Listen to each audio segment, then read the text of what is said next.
broadcast as radio impulses into space. And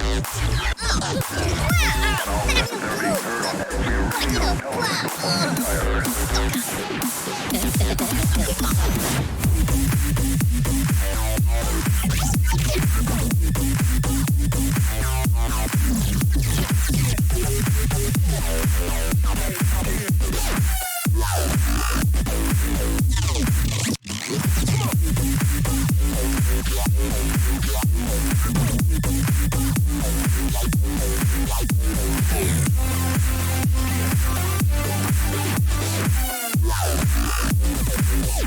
Did you think it was?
How you doing, people? Welcome to the stream. Yes, I'm fucking early. Really early. Let me do this first. Haha, we have music. Is that too loud? If that's too loud and it starts drowning me out, tell me. Quick disclaimer before we say hi to people. This is a live patch notes reading for the High Isle chapter. I might put DLC on Twitter, but never mind. It says a chapter. So yes, I'm going to read this out for you. From what I see, from my perspective, from my experience, from stuff that isn't in my experience, a lot. Oh dear, 4 months. Purple chicken. Oh, yes. Blind Illusions, thank you very much for the sub. Massively appreciate, of course, Bit and Cake in the chat. So, yes, this is something I do for a living. So, patch notes are very important to me and, of course, to the audience. So, if you've already read this stuff, great. Good for you. If you haven't, you're going to hear what's going to go on. But, if you've already read it and you want to try and jump ahead of the streamer, just to be that one person, you're going to get nuked. So don't do that. It's going to be live. We're going to get to it as and when we get to it. But if someone tries to be a dick biscuit and tries to go too far ahead of the streamer just for, you know, attention in the room while everyone's here, that's not going to go down well. The mods will tell you off. So behave. We can talk about it, but don't get ahead of me. Terminado, Blind Illusions, Tipper, JR Primus, Ben Hall, Dracoff, Sherman, Dystrasia, Murph, Olympian, Smooch, Spikes, Briggle the Wild, did I say Squirtilia already? Squirtilia anyway. Ben gets too high. How you doing? Welcome to the stream. Where the fuck is the button? That way. Turn it down a bit. So, is the music too loud? If it is, then we'll turn it off. Or down a bit. Can you turn it down a bit? Yeah, if you didn't know already. The full soundtrack of the Elder Scrolls Online. And you can get it on the internet. Did you know that? You can get it on the interwebs. Anyway, I'm glad people are fucking excited. I'm also excited as well. I have played the preview for a while, and I also know what to expect. But I also do know that they can change some stuff, so there might be some different shit in here. I believe the music is good volume. I'm glad you believe that. Also, this is the last coffee of the day because it's the only one I've got left in the house. We have no more coffee. We have no more beer. Sad times. Let's read. So, obviously, you do know full well that we're getting a 12-player trial. Dreadsail Reef, in fact. That is also on the website. Put website in the chat. There's a link about upcoming events in the new chapter. If you go to the news section, so there's stuff there. Say something, music is too loud, can't hear. Shut up, Paladin! How you doing, by the way? Welcome to the stream. It's not a very big file, either. So, we've got a new zone. We've got volcanic vents and lava vents. So that's your world events, if you like. Skyrim ambience music is best when studying. Yeah, this is Elder Scrolls Online music, but it's got some Skyrim-esque stuff in there because it's the same franchise, technically. Tales of Tribute, we've got the card game. We've got 2 new companions, Ember and Isabel. We've also got the new trial, new item sets, new antiquities, new collectibles, new dies. Obviously, we can't see those, so we're not going to show the collectibles and the dies. You can see the screen properly, right? Hopefully that's not too difficult to see. New achievements and titles, we'll go over those later. New homes, we can't see those. New furnishings, we can't see those. But the item sets, they will obviously explain them. So it's going to be good. Going to be pretty good. No, the pain running out of coffee is horrible. Yes, it is. It's really shit. Harley, how you doing? Welcome to the stream. Mundus Stones in the Armory. Get in. If you didn't know that already, the Mundus Stone is going to be attached to your character's build when you have them in the Armory. So if you have, say, Off-Balance Templar right now with the Thief Stone, and then you have maybe the Lazy Tank with the Atronach Stone, and you have to keep running backwards and fucking forwards and changing it, well, you don't have to do that anymore. Change it just for the build. Save it. Saves forever. Fucking fantastic. Awesome stuff there. AMD Fidelity FX Super Resolution, FSD, better known as. Quick slot updates. So there's a better wheel for you to have other stuff on. Also, choose your title screen music. That's a personal thing, but yeah, you get to do that. And a new accessibility mode. So we'll go over that more in detail, but we are obviously going to read details on the patch. No more going to PvP without the Lover Stone. Right? I went into fucking Battlegrounds with a Thief Mundus Stone for about 7 or 8 Battlegrounds without realising I didn't swap the right fucking Mundus Stone out. Apparently I still wrecked faces, but it's fine. So, let's start, I guess. On the PTS, by the way, if you do go on there, you will have template options. Now, most people don't know how to do this, which is unusual, but, I mean, obviously not based on how many people don't know. When you go to the character creation screen on the PTS, look at the very top left-hand side of the screen. You will see that there is a drop-down menu where you can have a brand new character, a semi-sort of already done character, and then a fully pledged max champion point character. If you have that, you'll have all the boxes of all the gears in it and all that kind of stuff. More quick slots for console also. It's for the base game, Sherman. None of this is going to be PC only unless it's down to performance. Anything like that, where it comes to certain graphical options or visuals or whatever, that's generally PC stuff, although they do have console updates generally from time to time, although we don't need them because we've got new fucking consoles now. But if it's base game, it's for the entire population of the community. It's not just for one platform. Excuse me. Hi, Zion Ninjas. Patch notes are always my favourite streams of yours. They're my most stressful. Because when you get the backseat experts coming in going, I read this 10 minutes ago and shut up. I'm not there yet. No one cares. So yeah, it's nuts. Anyway. This will also be part of the PTS stuff. So you need to pay attention to known issues before people start complaining in other people's streams about what the problems are. There are known issues. Should have bought beer. Dude, me as well. But then I had beer yesterday, so I can't really do that. So you can also play the new character tutorial, which I have already played, and is pretty damn good. Might even do a video on it just for those people that haven't seen it yet, or for those that can't go on PTS. But the tutorials have always had enough information in them to help you get started. You got your dodge rolls, your break frees, your blocks, and all that kind of stuff. And it is demonstrated in this one quite well. It also tells you about camera and all that kind of stuff. It didn't go over damage numbers and how to set those up, but, I mean, I've got videos for that if you want. But what they did do is, some of the previous ones, you'd find a two-hander, or a bow, or a resto staff, and you'd be limited to what you could find. Or you'd have to go really far into it, and you might find a cache of armor somewhere, and you can just pick up bits and pieces. Well, this particular tutorial has a full armory room.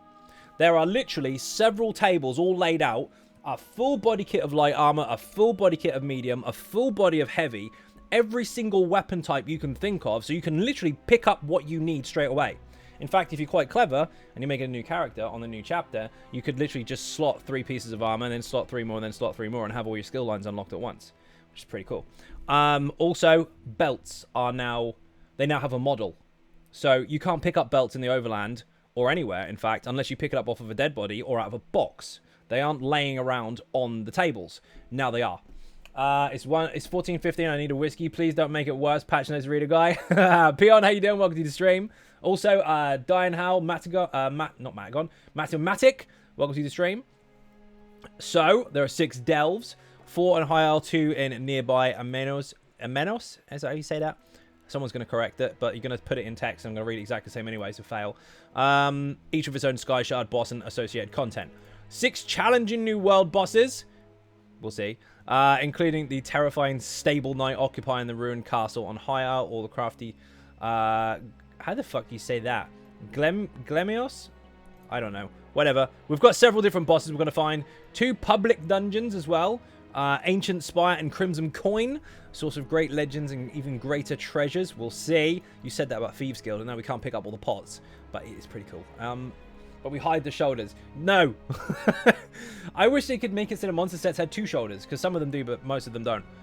3 new crafting locations, 9 full-length objective quests, and many independent content quests, unique distractions, I like how they've worded that, and many other wilderness and city encounters throughout the zone.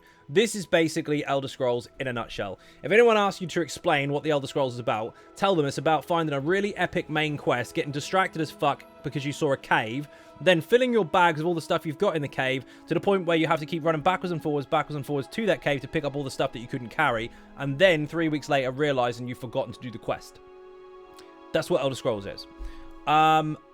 Volcanic vents. So these are like your dolmens, your world events, big spewy stuff that comes out of the ground, and you've got bosses to beat and then rewards to come from those. Tales of Tribute. If you haven't seen this already, go to the Bethesda channel later after this, obviously. They did do a live stream the other day physically demonstrating the game. So there is a new card game in the Elder Scrolls to, again, distract you from other stuff. Basically, in a nutshell, unlike Magic the Gathering, where you tend to have to beat the other person by taking away all their hit points or whatever, this is you gathering power throughout the turns. The more power you gain, obviously, the more likely you are to win, because the highest one first. But you can also win by making all the patrons favor you. So they're kind of like little extra buffs within your turns, where you can opt for one of them to work with you and give you a bonus. Well, if you end up using those a lot and you've made them all turn to you, it doesn't matter how many points the other person's got, bam, you win. Also, at the same time, picking this stuff up is kind of PvE overland type stuff. There's some questy bits and pieces and just ways to discover the other decks and cards and stuff, but you don't have to buy any. There's none of that on the Crown Store. It's not tied to that. And also, when you enter a game with somebody, yes, there's PvP too, both of your decks shuffled up. How cool is that? So you share what you both have. You love Magic the Gathering. It's not like Magic the Gathering. It's just most people assume that that's what every single card game is because it's the only one they know. They forget about poker. That's been around for a while. Looking forward to TOT. Yeah, it's fucking cool. Every unlockable deck... Let me read again. Excuse me. Every unlockable deck has some cards which can be replaced with new, more potent ones you may discover in Tamriel. Some deck upgrade cards have abilities you won't find elsewhere. Ooh. These cards can be discovered or earned before you've unlocked their base deck, providing you with a little incentive to seek out those decks unlocks. So you can find stuff belonging to the overall finished product, but you can't use it until you've got it all. Winning the matches against others grants you a variety of rewards, including gold, transmute crystals, motifs, cosmetics, and even clues towards discovering new shiny upgrade cards. So mega ones. Decks, not desks. You typoing already? Good job. Will everyone have crap desks? Well, I assume that that's what people would be doing. Everyone just brings shit stuff to try and psych out the other player, and then we end up playing a shit game. But we'll see what happens, because obviously PTS is going to allow people to take part in that, and then over the next sort of 6 weeks, I guess, things will be balanced. Or altered based on the results. Yes, of course, they can see what you're doing, even if you don't report it. 2 new companions, by the way. Let's skip to the interesting part. So we've got Ember, the spellcaster, streetwise spellcaster, who can be found at Tor Draeok. Is that how you say that? Just north of... They're all these new names. I'm never going to get them right. And then the Honourable Knight, you've got Isabella. So that one of them is a Khajiit, which is Ember, and the other one is a Breton. Where does it say the classes and stuff? We can actually go and look at those on the PTS if we get enough time, so we can go over that a bit more later. But you've got 2 new companions, and don't forget, companions all come with their own unique buff once they get to level 20, and you can keep that, which is handy, because if you've already upgraded your last ones, these will stack with them. I'm so excited for the update. So many cool and interesting things. Deep Syndicate, how you doing as well? Welcome to the stream. Aldrin, also welcome. Wacky, welcome, welcome. Each companion, there we go, I've already got there. Each companion possesses a passive perk, which benefits you while the companion is active, which can be seen via the companion menu. The perk may also be permanently unlocked via companion achievement completions. Accomplishment, even. That was the bit I just tried to explain really, really quickly, but they worded it much more betterer. Dreadsail Reef is the new trial. So there are unique bosses in there. They do have their own individual hard modes. There's a new mount. Those are titles. There's housing items. So basically, to support the overall reward system that VSS first gave us. All the shiny stuff and more. Did it say what class of companions are? They did, but one thing at a time.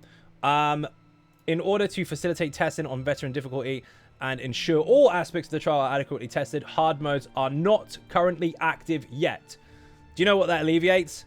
That alleviates one of 2 things. One, people assuming it's way too fucking easy or way too fucking difficult because it's obviously not balanced yet. It's there for testing. You're supposed to complete it because then they can tell whether the boss was successfully killed and whether there are any bugs along the way or not. And secondly, it defeats the world first bro bullshit on PTS.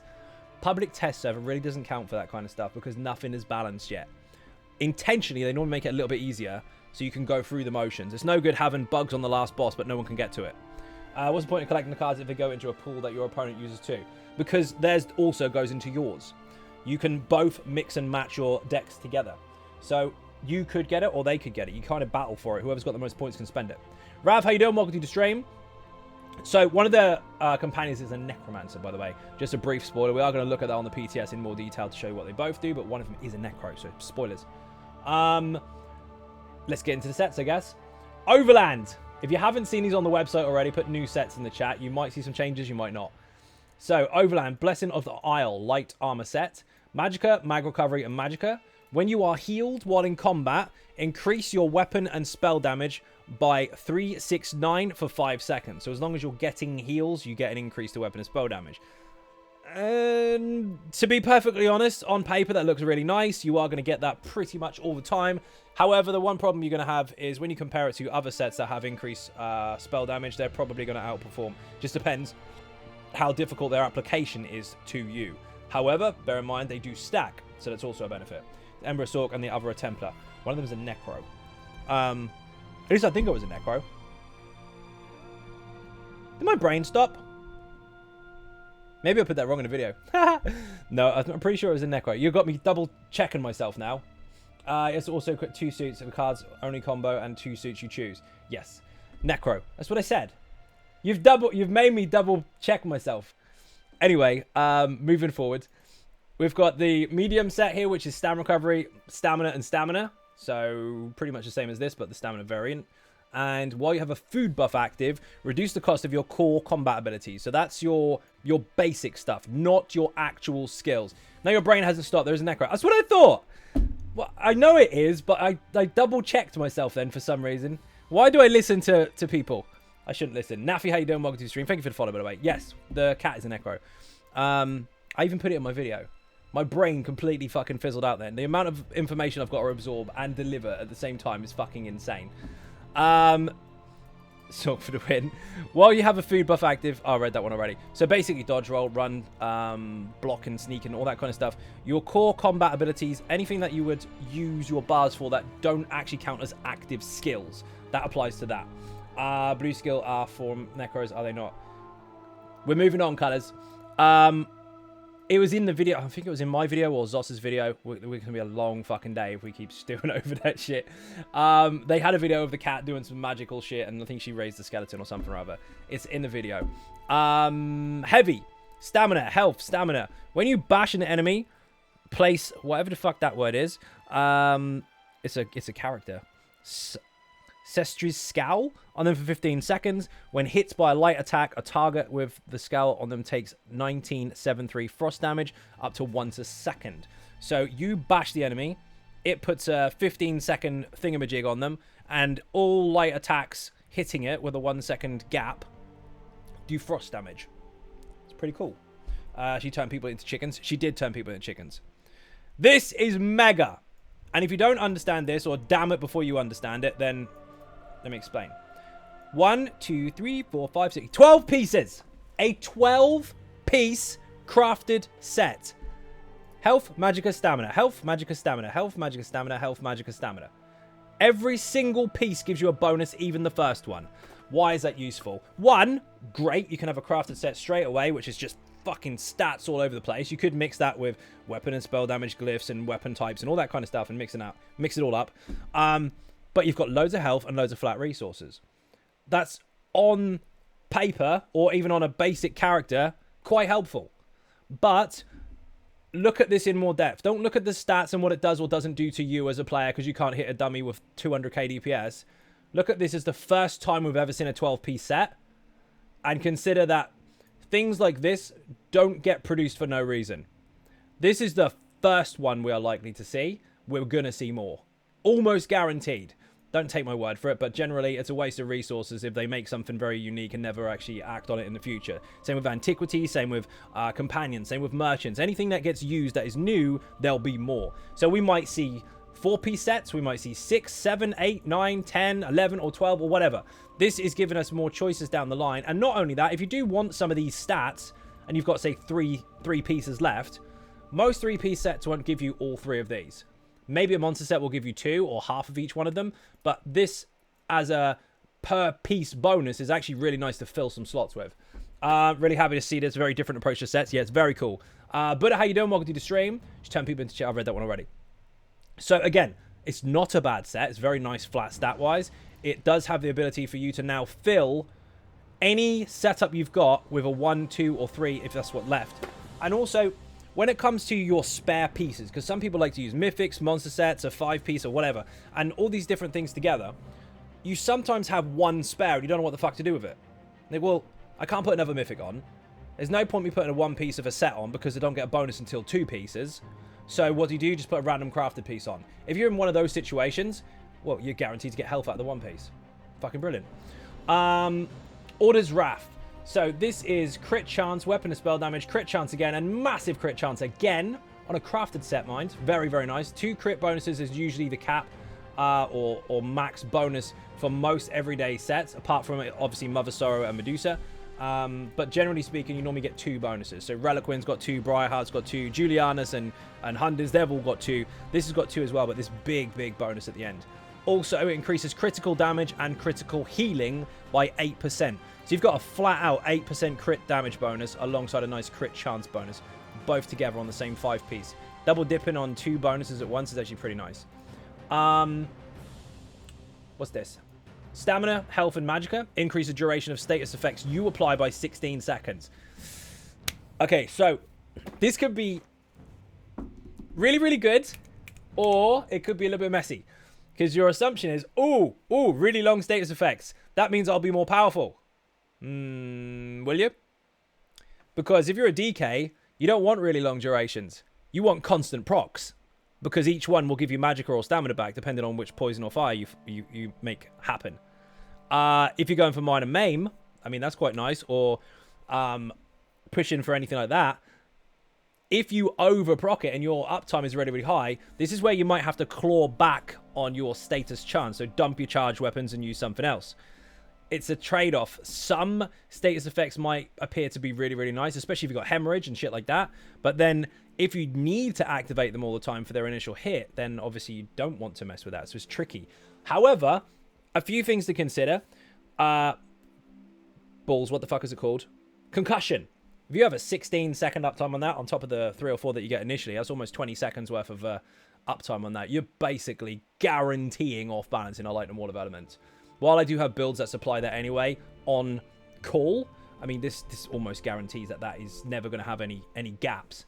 Then you've got your fire damage glyphs, obviously, if you've got a status effect from that. Yes, of course, the DK wants to keep proccing it to get the magic back, but if you're on anything else, that is a constant dot, and it does mean that you can continuously proc things like burning Spellweave and shit like that. So they're going to have their applications somewhere.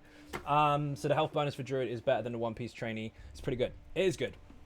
Ken, how you doing? Welcome to the stream. Not to mention, of course, Paladin, you can mix and match them.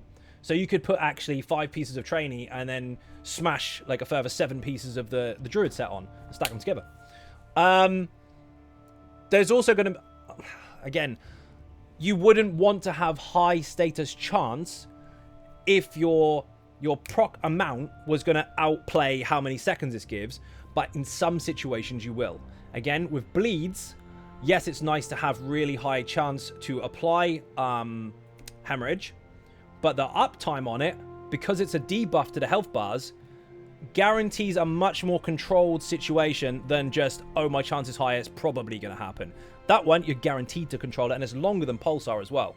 So if you did have AoE bleed builds in a big AoE pool, and you fired Pulsar once every 10 seconds, obviously that would be one way to control it, but that does involve you using multiple casts. Whereas this, I mean, you just do a spin or something with one of your bleed abilities, and you're done, like Carve or something like that, you're done. You're done for the next fucking 20 seconds. Did I miss something special? Ken, you're going to have to keep up, mate. Pull up a chair and just catch up. If I go backwards, we're going to fuck everything up. Dear, oh dear. Mike, slap him. Trial sets. Again, nothing is set in stone. Anything could change at any moment. So don't panic, but definitely be excited. Weapon and spell damage. Minor Slayer. If you don't know what that is, by the way, people, extra damage against stuff in trials, dungeons, and arenas. Not PvP. Weapon and spell damage again. So 2 bonuses exactly the same. And a crit bonus, but that is only on the perfected. Now, generally speaking, on the trials gear, you have one of these. Well, sometimes you have 2 of these. Sometimes you have 2 of these. You don't always get one and the other. Alkosh does have that, and I think one more does. But with the perfected version, I mean, you get all of it. But this doesn't change. This is the same regardless of the normal or the perfected version. So when you deal damage with a light attack, you apply a whirl of depths to the target, depths even, dealing frost damage over 8 seconds. When the effect ends, a 5-meter whirlpool is created under the target for 6 seconds, and 1 frost damage every second is done. This effect can occur once every 18 and scales off your highest weapon or spell damage. So the higher the weapon or spell damage, the more aggressive it is. But bear in mind, the application is deal damage with a light attack. No chance based, just do it. You have to wait for 8 seconds. It's doing damage while this happens. And then after that, when it's gone, that's when you then get the 6-second whirlpool. So you've got 8 seconds of damage, 6 seconds of whirlpool, and then you've got an 18-second gap. So there's a 4-second downtime on that. So it's interesting to say the least. Looking at it so far, it's been quite cool. But we'll have to see how that is on the PTS now versus the preview server that we had it on. And also we'll have to see where that goes over time. And more frost damage in the newer sets these days. Yes, there is quite a bit. Frost damage was something that we did complain about as a community for a long, long time because it was something that was missing. Yes, we had the Warden, obviously, in Morrowind, but prior to that, we didn't really have that much. It was maybe 1 set, which got changed over time, obviously, but during that time, it was a bit shit. And since then, in the last sort of 3 or 4 years, we've gradually dipped into more and more and more frost damage along the way, so it becomes more of a... what's the word for it? A customizable option rather than just there's 1 frost set, use it. Now there's a shit ton of stuff, so you've actually got some choices. I really enjoyed you as a person. Your build videos. I would like to hang out sometime, but play on PSN NA. How you doing? Welcome to the stream. Thank you very much indeed. People can hang out with the creator for limited periods of time. There's a Patreon perk for it. 1-to-1, that's called. You get a whole hour. But apart from that, if you want to join in on the streams, obviously join whenever you feel like it. But if I do call for people to join the group, that's your opportunity to raise your hand. But yeah, you can book sessions where you can just play the games or just talk shit for a little while. Some people do that. Claw's done that even on other games. There he is. Don't be dead, Claw. And Bob has even spoke to me in his car for an hour. Whatever you want to do. No weird stuff. Pillager's Profit. 4% healing done. Minor Aegis, so reduction to damage in those situations. Cool, didn't know. No worries, dude. Put Patreon in the chat. Exclamation point Patreon. Max Magica and Mag Recovery, but that's for perfected only. And also, casting an ultimate ability while in combat. This is fucking bonkers, by the way. Casting an ultimate ability while in combat grants 28% of the cost as ultimate to up to 11 group members within 12 meters. Also, the group members can only be affected by this set once every 25 seconds. So you want to go for the most expensive ultimate you possibly can. The ultimate cost dictates how much they get. You're literally giving ulti to your group. Damn cosmetic rewards are disappointing yet again. Jimbo, there was a big disclaimer at the beginning of the stream. Don't get ahead of the streamer. We're getting there. Don't worry. If you've seen this shit already, excellent. but I'm going to explain it to the people that are watching live. Where the fuck was I? See, that happens. Right, so basically, if you are, say, a DK or something, use a banner, warhorn, whatever. Oops, sorry, you're good, mate. That's when you're going to get the most out of it. So Necro ultis, especially their fucking res ulti, warhorns, all that kind of stuff. Even if you've got a few werewolves and they're just fucking around wearing shit like this. I mean, that, to your group, is going to feed them rapidly. Alongside your minor and major heroism, if you're firing that stuff. You've also got other sets that do push out ulti for your group as well, including Dead Water, which is quite nice, and also Arcasis. Yeah, of course, they're limited to how many people that get them, but still, it's a benefit nonetheless. If you pop a fucking Dragon Knight banner with this, you're basically giving a Nightblade as ultimate in one pop.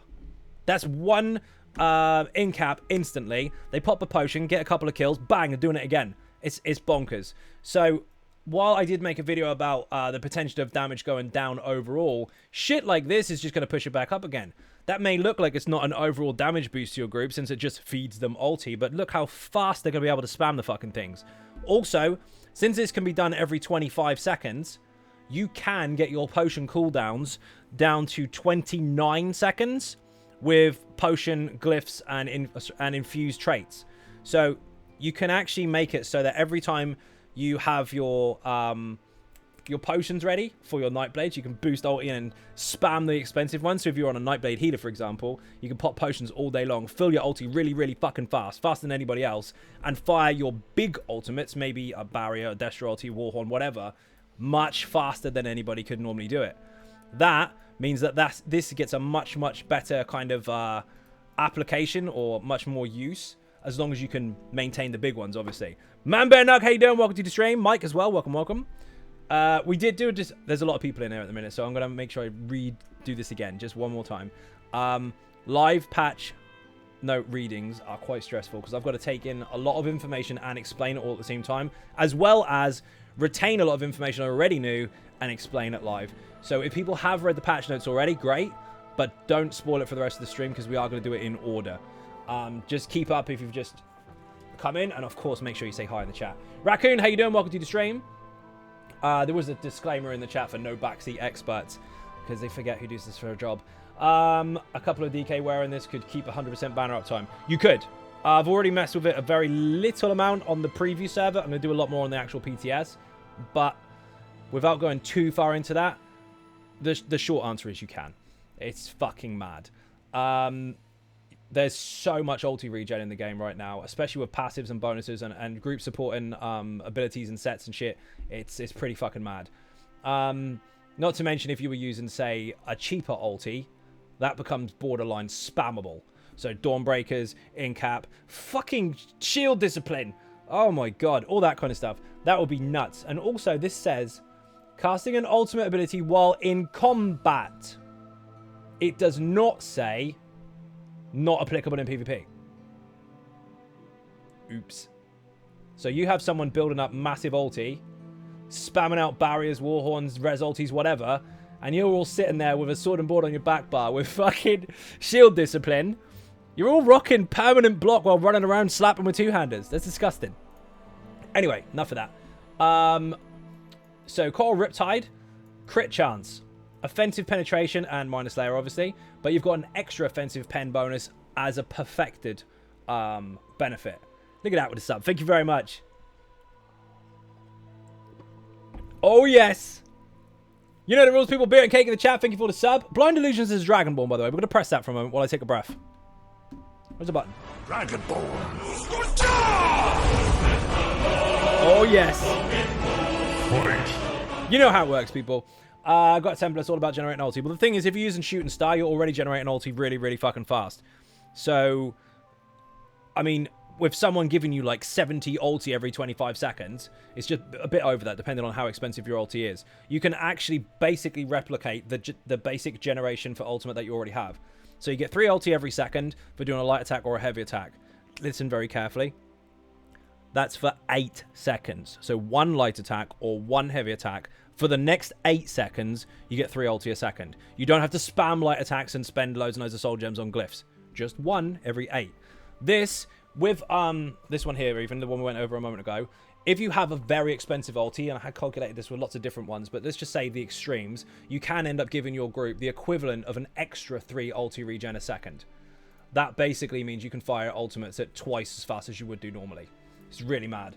That makes me hope it stays like that just to see the sheer chaos and ulti generation can cause. I mean, that's going to happen on PTS for the next week, guaranteed. So why the fuck not? Also, you're going to see dummy humps where one person twats a dummy and then someone else does it, and they're both in the same group, and someone procs this every so often while building ulti really, really fast just to give them a boost to see how fast they can go with theirs. It's going to happen. Anyway, this bit. So, increases your weapon and spell damage by up to... Excuse me. Actually, every 9 seconds, is 27 ulti for attacking once. Don't admit, Alan. Shut up. Anyway, increases your weapon and spell damage by 748. Oh, sorry, you fucking throw me off there. 740 based on your missing stamina. So, much like Bansai, or Basai even, when you have low magicka, you have higher damage output. Well, the same applies to this one, but instead you have to have lower stamina, or missing stamina, in order to benefit from the weapon and spell damage bonus.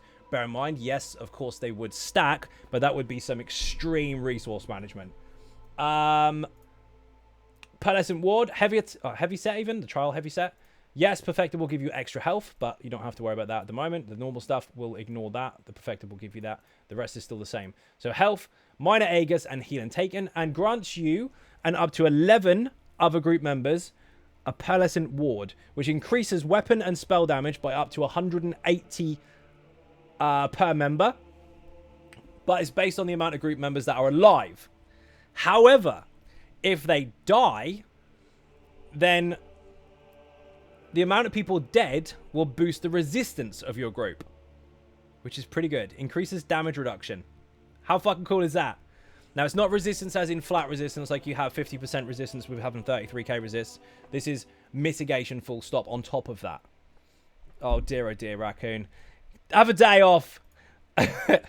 Mythic items. Here we go. The heavy set is another very interesting one. Yes, it is. I'm reading it. It's mega. So, while sprinting, gain a stack of Draconic Scales for 0.5 seconds, granting you 660 armor up to 20 stacks maximum. So if you didn't know this already, 660 counts as 1% resistance as far as damage resistant stats are concerned. So here you are looking at 20% resistance once you stack this up, if you get 20 stacks. This one might be good on a tank. No shit, Aldrin, it's a heavy set. Will be carpet build. Oh dear. I love it how people keep always looking about change meta, new meta, old meta, whatever. If it was the best and the most effective available, then it wouldn't keep fucking changing, would it?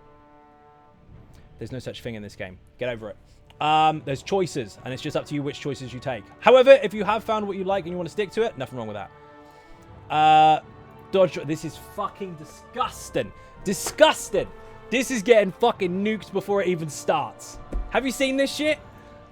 Dodge roll. No longer evades attacks. Oh no. But instead gives you a damage shield that absorbs 20.9k over 1 second. Bastion, boost it. This damage shield is unaffected by Battle Spirit. That is 20.9k damage shield in fucking PvP. Dodge roll, boom, big bubble. The fucking you stack that with a Sork damage shield and a fucking healing ward, and you are never fucking dying. So what you need to do, really high mag recovery, really high stam recovery. Have enough mag recovery to spam your damage shields, and have enough stam recovery to dodge roll left, right, and center. And also put a mine down underneath your dodge roll with a fucking dodge roll set if you like. And look at that! Oh, man. Put that on a fucking tank. Put that on a tank and watch that flag runner never die. Oh my god. It seems they may have a better reason to increase some difficulty with this. The thing is, though, this is not just a PvP set. I mean, that works in PvP. Full well fitted, yeah, pretty much. I don't know what to say. 20k. How many times in PvP do you get hit by something worth 20k damage that you have to dodge roll? You don't. You get hit by hard stuff, yeah, a bomb might go off, whatever. But anything you dodge roll is going to hit you at most like 10, 12k, maybe a little bit higher depending on what it is. But on average, somewhere between sort of 4 and 7. Dodge roll. Haha! I hit you. Yeah, but look, you missed. My bubble protected me. Fuck me. I really want to see what happens with this, but I honestly feel like they want us to see how stupid this is so they know where to bring it down to. Roly-poly build? Dude. It's fucking crazy. Oldies might depend on the boost the enemy has. Yeah, you know what I'm saying, Older. We're not going to go over all every single intricate possible detail. We're just saying on average. In general, most hits in PvP won't hit you that hard. So the fact that that stacks that high, and you could add champion points to it, and you can add other damage shields to it, is just fucking bonkers. That's going to make Ring of the Pale Order in solo content as well somewhat questionable. Like, because it's great to have loads and loads of heals, but if you barely get hit, but the odd occasional dodge roll needs to be done, I mean, fuck it, just have a damage shield, right? It would absolutely master something called a roly-poly build. There is one. That used to exist. Well, I think it was called that. And there was a song going with it as well. What the fuck was his name? Mad Haitian, I think it was? Fucking years ago. He was a proper troll. Really funny. Although, I think he got banned several times and there were some questionable videos. But still, he used to have one called the roly-poly build. And it was the dodge roll set that gives you loads of... What was it? Sench? He used to have a different name. And there was the mines as well from the crafted set. It was funny as fuck. Next one. This, by the way, is so far, although they're all really cool, this is so far the most bonkers thing we've seen for a long time. Mora's Whisper. Gain up to 1528 crit chance and 10% increased inspiration, alliance rank, alliance skill, and monster experience based off of how many books of Shadow Door's library you've collected. So, you get crit chance and extra XP, but the XP is based on how many lore books you have. Shit. Oh, hasn't been any mention of Dark Conversion. Bug the patch notes. We are going through this in order. You're going to have to be patient. I realize you haven't finished yet. Okay, fair. Well, that's where we are. We're going. If I keep going backwards and forwards for people that have already read the patch notes, we're never going to get there. Let's go. Lore book hunters. For those of you that love hunting lore books for no reason other than picking them up and go, ooh, another one. Just, there you go. And then this one. Listen carefully. This has gone up. That was 300 the other day. That's gone up as well. See, I told you. Preview to PTS, things will change. This was 300. This was 2.6. And this was a lot lower, actually. So, 450 weapon and spell damage. 5,280 armor. 450 health recovery, stam recovery, mag recovery. 3,737 health, magic, stamina. 1,973 crit chance. While equipped, you are unable to swap between your primary and back bar weapon sets. 1 bar builds. Just got 6 sets in one fucking piece. Go stack it with some of the pieces from the 12-piece set. And werewolves, by the way, just exploded. There are a couple of items for the antiquity side of things, the mythic items, where werewolves do kind of thrive from those. Especially the one where you do loads of light attacks and it throws the Minotaur at people. But this is getting changed massively. No way is that going through live. I really hope it does, because I'm going to abuse the fuck out of it. But my god. 1 bar builds, oh no, anyways. Well, the thing is, if you have a 1 bar build, at the moment, you swap bars, and you still swap. You go into your fists. Even if you put nothing on there. This will prevent that from happening. However, while werewolves won't be affected by the bar swapping on Cloud Rest, general characters will. So, you would prevent yourself from bar swapping, not have an ultimate that doesn't allow one, so you would get stuck in there. You would probably die. So Cloud Rest is a no-no unless you're a werewolf. You can't be affected by it when you're a werewolf. Hate to see that in Cloud Rest. Exactly. 1 bar BT, that wouldn't work, Raccoon, because the back bar is really relevant. Excuse me. While at quit, you're unable to... No, read that one already. While at full health, you gain 40... You know what this is going to do, don't you? It's going to be... All those people that said, oh, antiquities are shit. They're for fucking solo players. Boring, bro. Boring. Why don't we just go into our not safe for work fucking Discord channel and chat shit about Burger King? Well, all those people, if there's fishing involved, I guarantee you're going to see all those names in local chat fishing. It's going to happen. Anyway, that looks cool as fuck. While at full health, you gain 40% damage reduction. That is fucking mad. So your first hit you ever take is going to be barely anything. Burn King's nice. You're not wrong, Chemical.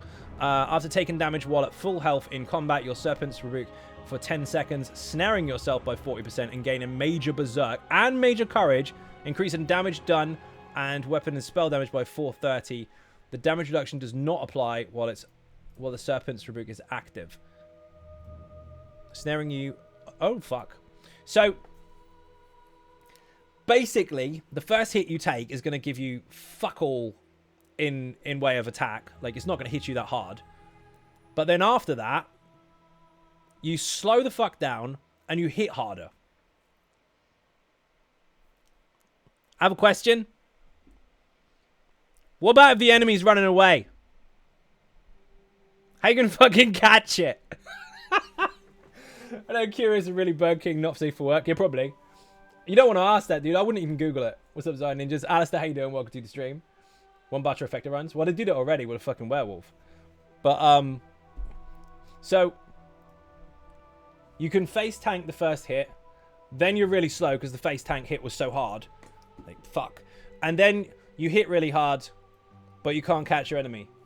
Sounds good to keep you in Scoria's fire circle. True. But, it'd be interesting to see how many people will be abusing the fuck out of this in stack and burn situations. So you don't have to bring Major Courage from somebody else. Just everybody wear the same set. The first pop of area of effect damage that applies, everyone's got Major Berserk and Major Courage at the same time. Rip Kinraz, rip Olorimes, stack and burn on the Serpent. That will get altered if that happens, because the idea is not for every single player to wear the same thing.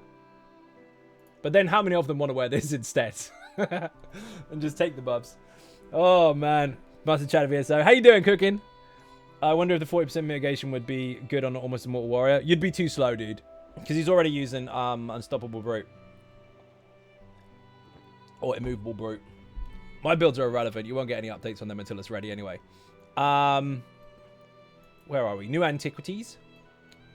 Nope. We know that's coming. We've got stuff for the new chapter, but also like base game shit as well with these, because these are obviously mythic items through Antiquities. 11 Life now come home from work. Nice. DJ, how you doing? Welcome to the stream. So we won't go over these because we can't see them. We won't go over the collectibles because we can't see those either. We can see them in game, but we can't see them here. New pets. Tales of Tribute. Obviously, if you did watch the Professor stream, you can go over that in your own time and see them actually playing it. We did speak about it at the beginning of the stream, but we can't show that in patch notes because apparently we can't read visuals because there aren't any. Thank you for the follow. New dies. Great. We can't see what colors they are without actually looking at them. New achievements and titles. So for people wanting to know what the titles are, for you to go after, for you to be absolutely mega, like this, for example, and then to go into Gratwood and wait for someone to give you approval for wearing the title while they don't know what the fuck it is. Make sure that you educate people about that, so they know. And all this kind of stuff. This one is obviously the best one.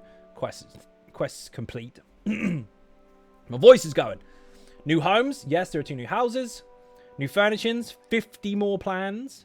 Amongst other things. We can't see that stuff either. Here we go. I don't think it would be too slow. You could mitigate the speed debuff with Celerity and Nightblade and Twist and Paths. Not necessarily. If it's a unique debuff, then it may still work the same as the Immovable Brute or the Unstoppable Brute, whichever one you want to call it, and the same as Iron Blood as well. None of those can be cleansed or countered. Although technically on paper you would assume so, they don't. Sprint works, but you just running on the spot like a fucking idiot. Basically, you get treadmill mentality. You're just standing on the spot going nowhere with your legs moving really, really fast. And then when the buff runs out, it's like someone just stopped it and you fly forward. Or backwards. Anyway, base game stuff. This is important, by the way. Mundus Stones in the Armory. Mundus Stones have been added to the Armory system. Each Armory build will now save your Mundus Stone, and loading that build will grant you the Mundus Stone boon. The preview screen for each build slot will also display the Mundus Stone saved for that build. So for those of you that aren't too familiar with the Armory, you can save your whole loadout with your gear. Like everything that's in your bag that is supposed to be for your build. If it's saved, as long as it's in your bag, it will put it on for you. The correct items, the correct traits, all that kind of stuff. It's all there. All the skills, morphs, and passives. Also your outfit. And also now your Mundus Stone as well. And enchantment points also. Now, to aid you in the transition of this new feature, when your character first logs into the game... Oh, yes! Oh, look at that. I thought that was 1. I thought that was 1 gifted sub. It's fucking 5. Thank you very much, Haldor. You are a legend. And you killed the Dragonborn as well. Yes! Right, running all over again. You know the rules. People to fight starts again from scratch. If you kill the Dragonborn, you'll take their place to stream. I'll have to kill you instead. Make sure you say thank you to the gifter so you can use your emotes and show off and make sure you say thank you. To aid the transition to this new feature, when your character first logs into the game, whatever Mundustone you currently have on will be automatically applied to all of your builds.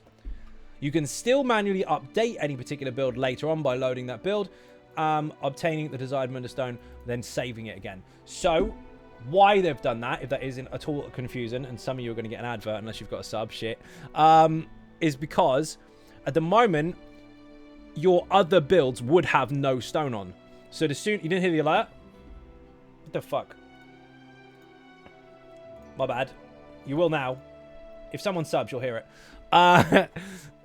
Basically, if you've got 5 builds right now, and you have one with a Mundustone on, and Mundustone isn't a thing at the moment, obviously when this is a thing, your other ones would be blank because you didn't save one on them. So what they're doing is they're making sure that you've got one regardless for the whole lot of them, and then you can just change it when you want. I love this additional armory. Is my favorite addition to the game. So them adding more things to it is fantastic. Yeah, it is. I know that they've been chewing over this for a long time, trying to figure out how to balance this, especially seeing as people do have Mundustones in their house already, and they don't want to feel like they're wasting money on them, and all that kind of stuff. But this does help. We will have to lock our houses and charge people to use the stones if we haven't got them. Yes. You imagine that? Sitting at the front door? Tenner. Oh, I've already got the Mundustones. Haha. And then a week later, oh, I accidentally deleted my build off my armory. Oh, I forgot. I did it wrong. Oh, can I have the Mundustone again, please? Tenner. Cough up. AMD Fidelity FX Super Resolution, or FSR.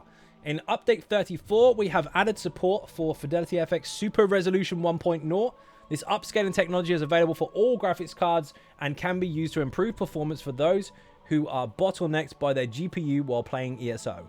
This can be used to get straightforward improvements to frame rate or to allow you to enable more demanding graphics settings like screen space GI while maintaining similar frame rates to what you had before. We recommend starting in ultra quality mode and lowering there as needed, as we've seen great performance gains with this alone, especially on older cards. FSR 1.0 works for the best with higher quality anti-aliasing. We recommend settings of anti-aliasing TAA if you enable FSR, but we support using FSR with any anti-aliasing options. I have everything on absolute maximum anyway, so we'll see that. We have to lock our houses. We will. Quick slot wheel updates. We've added multiple additional utility quick select wheels for collectible allies, mementos, emotes, and tools. Do you know how hard these sentences are to say really fucking fast? You can tab between these wheels while holding the quick select wheel keybind. Subzine Ninjas Chaos, how you doing? Allies, mementos, emotes, and tools can be slotted to their corresponding wheel directly from their respective collections menu category. You can now assign any emote to an existing quick wheel. The existing emote wheel, when utilizing gamepad mode, will now be used through the quick select wheel keybind. We'll demonstrate that. It'll be easier to understand. You can now choose your music, which is mega. So you now have the ability to choose the title music theme plays in the background of the game's login screen. And this audio settings tab, there is a new drop down labeled intro music. So that's where to get it. Audio settings tab, intro music. Select which chapter you'd like to listen to and just give it a few moments to swap over. So now, if you just leave your game running in the background because you're busy doing stuff and things, you can hum along to whichever fucking tune you like. How cool is that? We definitely needed this now. I shouldn't mock it. It's a cool feature. But of all the things, why did you think of that all of a sudden? Maybe it's because you've got so many fucking intros. And to be fair, some of them are really, really awesome. I don't know how many times you can reinvent the Elder Scrolls theme tune and still make it equally as awesome, yet different each time. New accessibility mode. This is also cool. We've added a new pre-game screen, which appears prior to the login screen, that offers you an option to select accessibility mode. When choosing this mode, you will automatically be swapped to use the gamepad UI But the keybinds will be adjusted to whatever the input is. So if you have, this has been asked a lot on my stream actually, if you have a keyboard, mouse and keyboard, you'll have mouse and keyboard visuals. If you have a gamepad, you'll have gamepad visuals. But of course, there is an auto button where you can actually just run around with a mouse and keyboard or pick up the control and it will swap from one to the other. But the UI will stay the same. Now you can choose your UI. So lots of people in my stream want to play with mouse and keyboard, but they want it to look like the console UI. You can fiddle that and mess with it, and you can eventually do it, but it's something that you have to manually go in and fuck with. Now you're going to have those options straight away. I also went way past where the fuck I was. Here. Where the hell have I gone? If you decide you don't want to use this, you can disable it in the options menu. You are now also able to move around all pre-game UI screens and elements using only digital inputs such as keyboard or D-pad key presses, or analog inputs such as a mouse or gamepad control stick. So this is all before you've actually got into the main game. No option for character background screen. Can we get that someday too? I have no idea. Probably. You have to go on the forums and ask for it. We'll be adding more accessibility options to the settings and features and updates. Stay tuned. Mega. Template information. I did say about this earlier, but there are templates obviously on the PTS. If you're going on the PTS and you want a fully set up character, go to the character select, top left hand side, drop down menu, 3,600 champion points. You can have a fully finished character. Yes, I know there's people in the chat that already know that, but there's also a fuck ton of people that don't. Ask on the forum doesn't help. What's it got to do with you? If you state stuff on the forum, they will see it. You are not entitled to a response. They're too busy, but they'll see it. Will that maybe include moving HP Magicka stand bars and console vertically layout or something? That's not UI customization. It's one or the other. So again, they said they'll have extra updates on that in the future. So I don't doubt that soon that will be a thing. They have over time added, they're seeing a lot. They are seeing a lot. They have over time added a lot of what people favor in add-ons into the base game. So not obviously handholdy stuff that goes, you will need to block in 40 seconds. Be ready. 39. 38. They're not going to put that shit in the game. But when it comes to the basic stuff like buff timers for convenience, so you can see when your buffs are going to run out, ability timers, damage numbers, all that kind of stuff. The ability to change the color of your user interface as far as the positive and negative AoEs are concerned. All that kind of stuff has been introduced in the game over time. So yeah, I'm sure they'll bring stuff like that in the future. Not saying they will, but I don't see it not happening. Do you know what I mean? Not entitled to a response, but they will see it. A positive and wise response. It is. That's the fact of life, though. There's so many fucking millions of people playing Elder Scrolls Online. There's so many thousands of posts every fucking day, let alone month. They can't respond to absolutely everything, but they do have people tracking that stuff. They will see it. And if they think it's a good idea, maybe they'll add it. You never know. The whole point of offering feedback is to say what you think. It's not for you to be then demanding a debate with someone who's behind a desk who hasn't got time to argue about stuff. But yeah, if you've got any suggestions, put them on the forum. They will fucking see it. Fun Jack, how you doing? Welcome to the stream. Now minimap, please. Wrong place, Bill K. Torner. We love a minimap. I would love a minimap. But in my stream, it's no good. They do hear you because they're here too. But put it on the forums. Oh, I can't believe I told you to go to the forums. Oh, I'm getting really big Christmas present this year. There are also a few additional bugs in relation to templates. So anything like this, any of this stuff, make sure... I'm going to put this in the chat, actually, so you can save it for later. No, I'm not. I'm on the wrong screen. Fuck it. Just go to the forums, go to PTS, and you'll see it there. These issues are known. So going on the fucking interwebs and going, oh my god, the PTS is broken. They do know about some of the stuff. So this is the best. Thank you very much. I'm fucking knackered already. Additionally, there are a couple of known issues we'd like to bring to your attention. Perfected Pearlescent Ward item set bag is currently missing its weapons. If you want to know how to get around that already, before we even get onto the fucking server, go to the transmutation station, recraft the item. Ta-da! You're welcome. Ochre Shield Ring and Serpent's Claw mythic items currently have incorrect icons. This does not affect their functionality. Go nuts, go press it. And they're two frog mount now, pretty please. We've got frog mounts. We've got guas. If you can dress them up as a frog, they still bounce like frogs. But I would like a proper one. This we can't really read into too much because that's more of a visual. We want to play it. But yes, there is a fucking amazing new card game. Cannot currently queue for Activity Finder via the Activity Finder in gamepad mode. Oh my god, how dare you have that as such a thing? Never mind, doesn't matter. Just go to non-gamepad mode, queue up, and then jump back out again. We're working on implementing all localized Spanish text in game. Where there is a good amount in this patch, you expect there to be more. While some is missing translated text, it will be added over the next few weeks. Okay, so that's going to be good. So we're now in not known issues. We're in improvements. Drum roll. Should I get a drink? Yes. Be right back.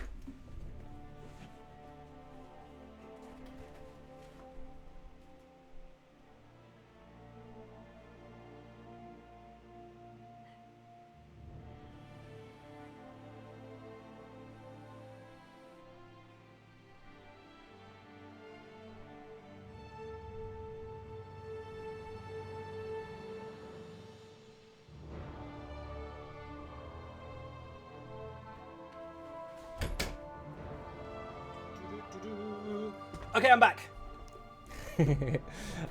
Just need the options to F for Blizzard mounts. Oh dear, oh dear. Not flying. Read that one already. Frog mount with Axl Rose Crazy Frog song. Oh man, it'd be so funny. Now, Coral Irie or Irie, I can't pronounce it. I can never pronounce it. Erroneous effect applied by the Yagra will no longer display in your active effects. Griffin's Slash and Talon's ability will no longer hit player character outside of telegraphed area. See how this was out like 3 months ago? Well, 2 now, actually. Was it 2 months ago? Not even that. A month ago. Things will always change. So while people try desperately to get out there and give you as much information as possible within the first 5 seconds saying this is set in stone, click it. It's nice to get stuff out there. It's nice to watch stuff. It's nice to know. But just bear in mind, things could change at any point in time. Whether it be a fix, a buff, a nerf, whatever you want to call it, there can always be changes. Like a high elf rider, stocky dwarf shoulders. DJ, how you doing? Welcome to the stream. Has your toxicity build changed much in the Ascending Tide? No spoilers. I'll give you a quick answer for that, actually. No, it won't. I'll give you a long answer. You will never get any spoilers on my builds. Ever. You will only get the spoilers if you're a Patreon supporter with a particular perk. Or if the video comes out. However, since we've now got PTS for the next chapter, I cannot record updates on the PTS server for any other builds because it would be the wrong patch. So I can kind of answer which ones do and don't need altering. They will be updated on the website this week, but toxicity at the moment is fine as it is, mate. You don't need to change anything right now. Keep an eye on it for the chapter though, because you might see some changes there. Who said Bretons were pointy ears? That's Mike. Mike's got pointy ears. So, where the fuck were we? Telegraph stuff. That one's broken and fixed. Stormfront will now always form when the storm scene is created.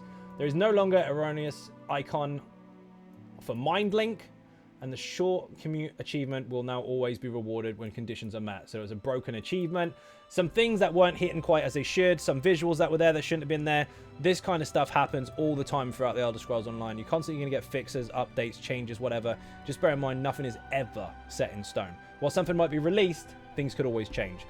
Grumble, again, generally, no spoilers. But since we're now into the new patch on the PTS, there's nothing that needs to change on it. It's absolutely fine. If it's working for you now, it will continue to work for you for the rest of the patch. Argonian Behemoth is no longer able to see through stealth. Oh dear. Quests and zones. I mean, this is one quest of millions. The Face of Change fix an issue where you might get 2 different prompts on a door leading to the Aelid Ruin.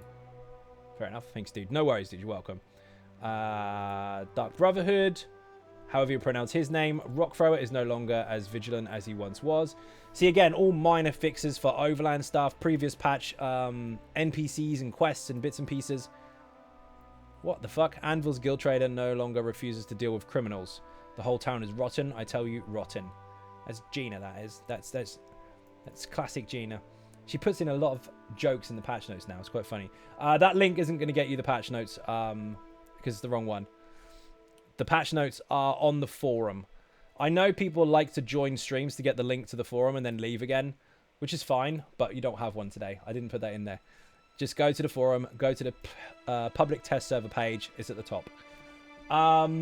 Fix an issue where enemies in Rockgrove Trial would drop Blackwood Overland item set pieces rather than the trial pieces. Oops. Deathstalks the Week. Fix an issue where the group players simultaneously interacting with the discharge labrum could block one another's progress. Words are fun. Dragon Hold fixes? Fuck me. Cask will no longer clip through Ranza. Fix an issue where the trial master social properly despawns after leaving the balcony instead of being forgotten and coming back to the ledge. Maybe she forgot her keys. Dear oh dear. The Dark Aeon will no longer be all up in your business after you resurrected the door to the room. It's just some random fucking bugs that just get lost in time. Elsewhere, demon weapons, the gate from being able to progress on the main quest. If your next quest would be the Tharn Speaks, has been removed. If you're holding the demon weapon or vice versa. There's some fucking random stuff, man. That's game stopping as well. If it stops the main quest, that's fucked. I'm glad they fixed that too. Again, I think I've done... No, I have gone past all that stuff. Wonder when that landed. The bug, I mean. We're going to try not to go too much into the smaller fixes. Because these are going to be very, very relative to the person involved in this. Or subjective point of view, if you like. Because maybe some people are on it, but maybe not everybody is. I want to see the major changes. But it's good to see that they've got a lot of fucking fixes for things that you might consider overlooked. You complete an antiquity codex for furnishing. Said furnishing will now be available to purchase the appropriate achievement vendors. You can now properly assassinate whoever the fuck that is. Okay, fine. Quests, stuff and things, all fixed. Beautiful. A demon weapon bug has been around for at least 5 years. I've never seen it. I went straight through it, no problem. Bug was when they added the Elsewhere prologue and then really confusing to new players for a while. Again, I still didn't have any fucking issues with it, which is strange. But if it has been around for that fucking long, awesome. Glad they fixed it. That's too late. You should have fixed it earlier. How dare you? I'm joking. I'm half not. Fixed improvements again with Markov. This is going to be a massive, massive army of quests that have been bugged and are now fixed. Some of them are small. Some of them are like, this enemy is standing in this enemy's shoes and they shouldn't be. Others are, you can't move, delete your quest from your journal and start again. So I am glad they do fix this stuff, but we're not going to go over all of those. We want to get to the juicy stuff. Not to say this is any less relevant, because it is important to people. But it's all there. Let me get a link. Mike, are you still in the chat? If you are, link the PTS notes for me, please. Just so people can read up on this questy stuff if they want to. I know it's normally considered a bit rude if people want to just turn up, get the notes and fuck off again, because I am reading it live. But, I mean, some people might want to go back on them, so we might as well have a link. I usually do, but didn't do it today. Winning. I love winnings. Thank you for the follow. Somerset stuff, more fixes for quests and general stuff. Thieves Guild. Fuck, they've hit all of them. We've got the juicy bit coming. You ready? I got a drink for this. It's council pop. Like, just water. Ready? Mike bot engage. Indeed. The following abilities now properly target justice neutral NPCs. Thank you. I'd rather hear your thoughts and then go and read them. Fair enough. Morning, mate. How you doing, Basics? Deep Slash. Meteor and its morphs. Reverse Slice. Soul Split and Trap and Stampede. Fix an issue where many player-sourced damage over time effects could still miss invisible targets, rather than hitting them without removing the invisibility. Fix an issue where the abilities that bounced to multiple enemies, like the Throw and Dagger, and also the Flame Skull, could cause health desyncs in some cases and could fail to bounce when hitting blocking targets. All returned damage from player-sourced attacks, such as spiked armor or cutting defense, can now be blocked and dodged to help add counterplay. So a counter?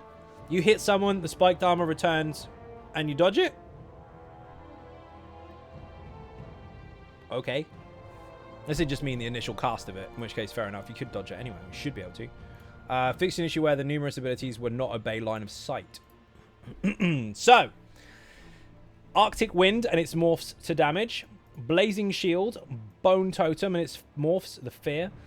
Caltrops. Crescent Sweep. Elemental Storm and its morphs. So we're talking Death royalty there.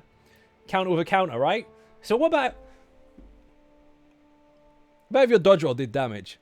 You dodge and do damage, but they dodge roll the dodge that you did. So you have to dodge roll their dodge to dodge the damage that they did from their dodge so you can dodge it. Dear oh dear. What can you do? Expert Hunt is in its morphs. Frozen Gate and its morphs. None of this ability will still retain... No, this ability will still retain its functionality of forcing targets into a position of line of sight. if it could move behind a wall after it has been placed, as long as you are still within range of the limit. So a lot of these are going through walls, going through pillars, all that kind of shit. Destroyalties, you've seen it. People put it up against a castle wall and it wrecks everyone inside. It's not supposed to break certain line of sight rules. Same with Blazing Shield as well. You could hug yourself up against the wall and smack people on the other side of it. It was busted. Say it again. Rewind it. You can hear it. Grave Robber synergy damage. Impaling Shards. These abilities now also tick 12 times instead of 13, but the total damage is the same. Well, good, because it makes fucking perfect sense. If you've got 12 ticks, have 12 ticks of damage. Don't have 13.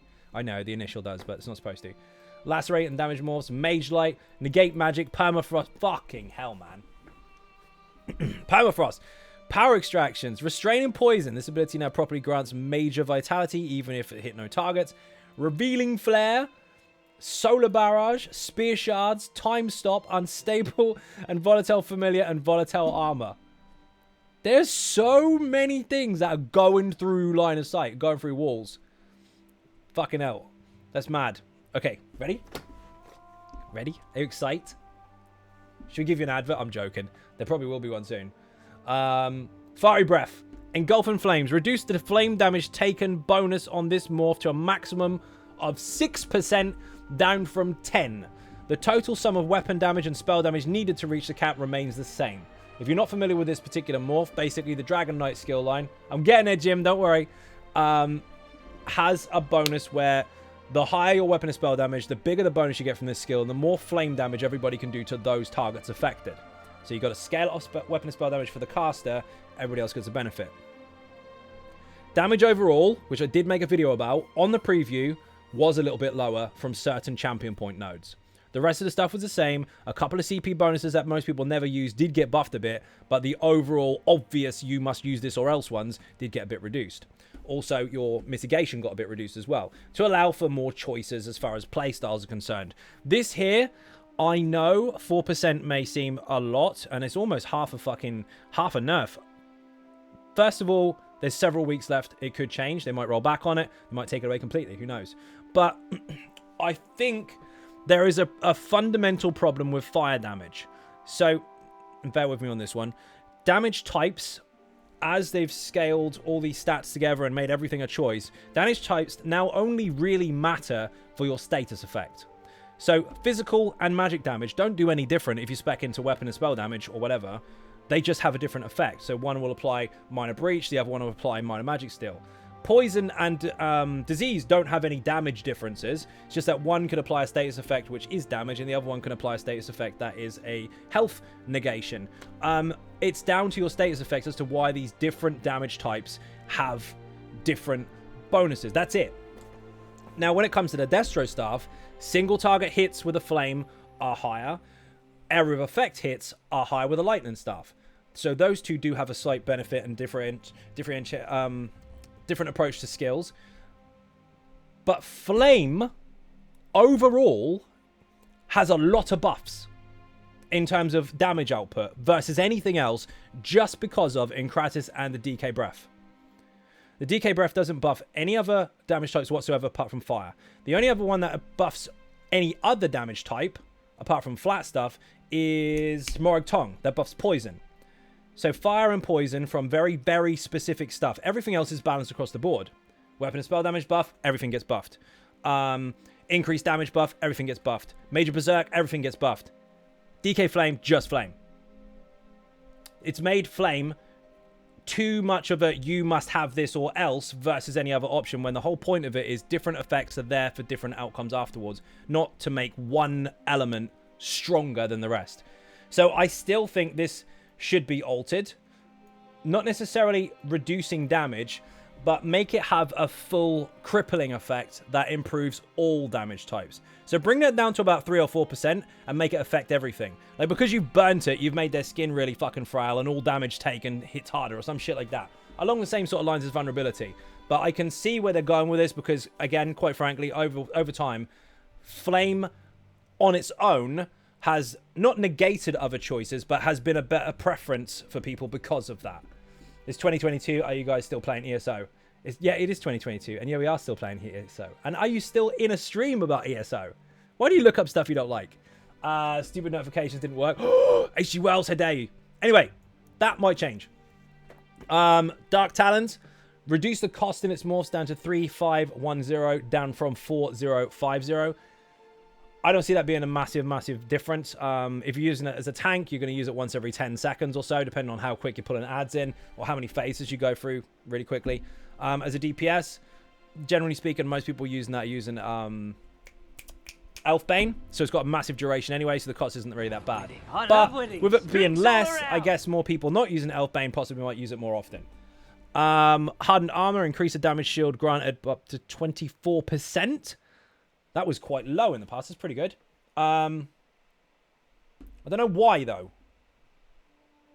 I'm always looking for balance reasons, and I don't see the point in having that much higher, considering the DK already has a spammable damage shield.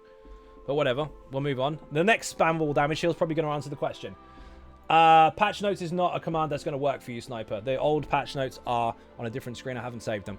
You'll have to go to the forum and find it.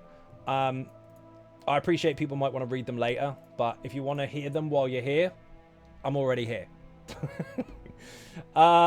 Fragment shield morph. Increase the duration of the major mending granted on this morph to 6.667 seconds at base, up from 5 seconds.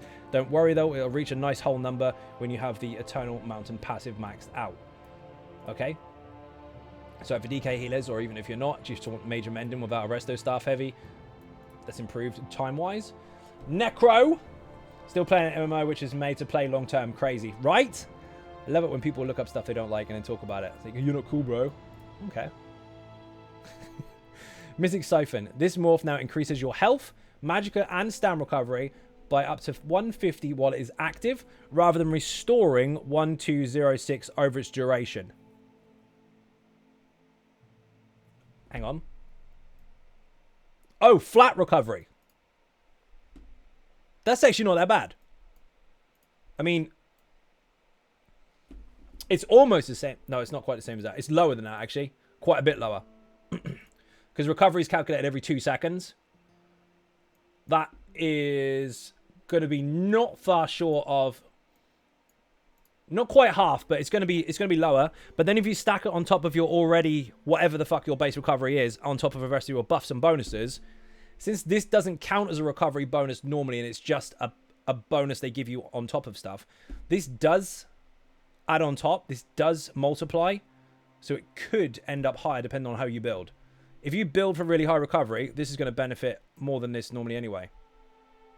But if not, either way, I mean, if you're using Mystic Siphon, say, on a Stam DPS, and you're using the Magicka recovery to be able to use Magicka skills, much like the Cultist build recently that I put out, this Stam recovery is going to come with it for free, as is your health recovery. And your health recovery is quite nice because the Necro, although they do have a high health bonus, they don't have much in the way of survivability versus some other classes, unless you deliberately stack loads of Healy stuff. And even then, you're normally hurting yourself to heal others. Not so much as the Nightblade, but you do end up defiling yourself with one of the skills. Can be a bit of a pain sometimes survival-wise. I've noticed more people die on Necros than they do any other classes because it's quite difficult to find an active... spammable and heal at the same time, as opposed to having beams that require dead bodies and shit. This health recovery is actually going to be quite nice.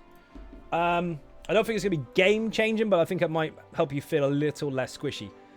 Bone armor. Beckoning armor. This morph now attempts to pull valid targets once every 2 seconds, up from every 3. I still have the same issue with that skill as I always have done. In some fights, that's going to be fucking useless. Because if you are in VMOL on the twins, and you are on one side of the room, and the other tank's on the other, for example, and you accidentally, or just randomly, get aggro off the wrong ads that you don't want to pull, you're going to pull them in. And now you've CC'd them, and now they're in the wrong fucking place, and now everyone's screwed. That still is a very tricky skill. It's nice in the right situations, but it can be a clusterfuck in the wrong ones. So I'm glad they've reduced the timer on it, because it can be more effective. But I still think that's a really tricky one to even bring into the room sometimes. Either way, it's there. Runa Scythe. This morph now deals bleed damage rather than physical. Nice! Hemorrhage on a fucking Necro. This morph now applies hemorrhage. As a status effect on damage. Oh, man! So, my first thought instantly was, yes, we've got bleed damage. Bleed damage applies hemorrhage. It doesn't mean damage over time. Bleed is not damage over time. Lots of bleeds are actually part of a damage over time skill, but bleed doesn't mean dot. Bleed generally means that's the damage type, here's a status effect attached to it. Much like physical has minor breach, bleed has hemorrhage. However, that can apply minor mangle, which reduces the enemy's health by 10%, which is really nice if you get lucky, which is where I was going with it. Guaranteed. On cast, guaranteed hemorrhage. The problem is there's a set in the game that applies guaranteed hemorrhage, which means the Necro is never going to use it. Dude, I'm getting Elden Ring flashbacks. Dude, I still haven't completed that game because I refuse. I want to see every single thing in the game before I do it. This morph now sets enemies off balance on hit rather than every third cast. Great, because now you don't have to micromanage it alongside every fucking thing else you have to for the Necro. Do I like the Necro? Yes, of course I do. Is it something that requires a lot of attention paid if you want to be really, really effective with its passives and bonuses and shit? Oh, yes, especially with this. 1 hit, 2 hit, 3 hit off balance, 1 hit, 2 hit, 3 hit. Shit, it's on cooldown. I just wasted it. Now you don't have to worry about that. Hit it, done. Off balance controlled, hemorrhage controlled. You've basically got Pulsar and Lightning Wall of Elements with Concussion all in one fucking hit. It's nice. See that, Zai? See that, Diane Hal? Thank you for watching. Mind Distortion, welcome to the stream. Expunge, Hexproof. Reduce the cost of its morphs to 1670 at its final rank, down from 1880. The morph tooltip now properly states it reduces its cost as the ability ranks up. Okay, fair enough. Not really too bothered about that because anything I use it on doesn't struggle with resources anyway, but okay, fair enough. Restoring Siphon, Mortal Coil morph. This morph now increases your health, magic recovery, and stamina recovery by up to 150 while active, rather than restoring 1260 stamina over its duration. So much like the Siphon here, this has basically the same effect, boosting flat recovery bonuses, which can add and multiply on top of what you already have, rather than a straightforward, this is set in stone. So again, this is something that you would always get no matter what, and your build would just have to suck it up and hope that's enough. Now, with the recovery, you can now build for recovery while utilizing that skill at the same time. So it's a scaling game. The lower, the worse off you are. The higher, the better off you are. That might be quite naughty in some PvP situations as well, especially if you're stacking loads of the 3 recovery bonuses. Nightblade, Assassination. Mark target. Let me have a sip of drink because I forgot to hydrate. Oh, I feel better already. I couldn't do that with a straight face. It's bullshit. I got a sore throat. Piercing Mark. Fixed an issue where the heal from this morph was lower than the ability, base ability even. Increase the duration to 60 seconds up from 30. That's a fucking long time. So if you're being hunted by a Nightblade, you've got no cleanse, you are marked for a really long period. I'd like to play more classes like a Necro, but character selection, OCD won't allow it. Fair enough. You know you can change the order of them, right? So that'll help. Hello, Zion Ninjas. Grey Thunder, how you doing? Teleport Strike, Ambush, increase the duration of Empower, granted to 10 seconds up from 3. This morph now also grants minor Berserk for... So, that now deletes the need for the Fighters Guild passive Berserk from... My brain has stopped. Fuck. Expert Hunter, but the other one. Camo Hunter. However, that will need to miss out on the weapon and spell damage from that and potential alternate game for it being on the bar, but also allow you to use Ambush in everyday situations to benefit from a 10-second Empower. So you could have it now in your rotation. Within a 10, 11, or 12-second rotation, if you ambush at least once every rotation, you've basically got Solar Flare from a Templar. That's a big, big increase for a Nightblade, especially light attack spam with Empower. Granted, you can get that from Gallenway anyway, but let's just say for argument's sake your group doesn't have that. It's on tap. Gap Closer, fairly decent hit, and you've got Empower all the time. That's stupid. Minor Berserkers here or there. You might have a fucking combat prayer in the room, but this is pretty bonkers. There's sets that require you to do stuff to allow you to have Empower. Elegant, for fuck's sake, yes, we said Elegant, can give you Empower. That whole 5-piece set is irrelevant because of a skill. Path of Darkness, Refreshing Path. This morph now grants minor Endurance and Intellect for 4 seconds each tick. That is very, very nice. You generally only really get that from the Warden, from the fungal growthy thing. Again, if you've got it, you don't need it, but it's nice. Veiled Strike, Surprise Attack. Fix this issue where this morph had no upgrades as it ranked. It will now deal 1.1% more damage per rank. So that was bugged, and now it's fixed. What we got here? Siphoning. Drain power. Increase the duration of major brutality and sorcery granted from this ability and its morphs to 30 seconds, up from 20. To make up for the fact that they require a target to gain these effects. Power extraction morph. This morph now also grants the caster minor courage. Fuck me. For 30 seconds upon the end. This is fucking mad. Yes, you can get minor courage from your group, but it's not very often that you would have it just by yourself without the use of a set. Just using the skill alone. So big AoE pulls, spammy, spammy, spam, spam, spam. You've got your buff here, buffs and bonuses. You've got your extra minor courage here, which is really high. You've got your light attack and power up here, wherever the fuck it's gone. Then you've also got to consider the only thing you're missing is prophecy or savagery, and you can just put on camo hunter or inner light. So basically now one skill and tripots instead of multiple skills and spell pots or weapon pots. That's the combination of these is basically setting where the bar is, depending on the situation. It's pretty nasty. They look basic and flat on paper, but that might make a substantial difference if you can utilize them effectively, especially recovery side of things as well. Soul Shred. Fix the issue where this ability and its morphs would ignore line of sight in some cases. We already went over all that stuff. Fix numerous issues where the damage of healing from these abilities could use the wrong stats to scale off of. Oops. Okay, here we go. It's not just the order, but the amount. Exactly. So how many have you got? 18? No. This morph now activates off of a non-ultimate active ability cast rather than only magicka costing abilities. What does that mean, boys and girls? See how many people at the back are listening. What does that now mean? I can hear 3 of you got it. I can hear you. We'll have a sip while you type in.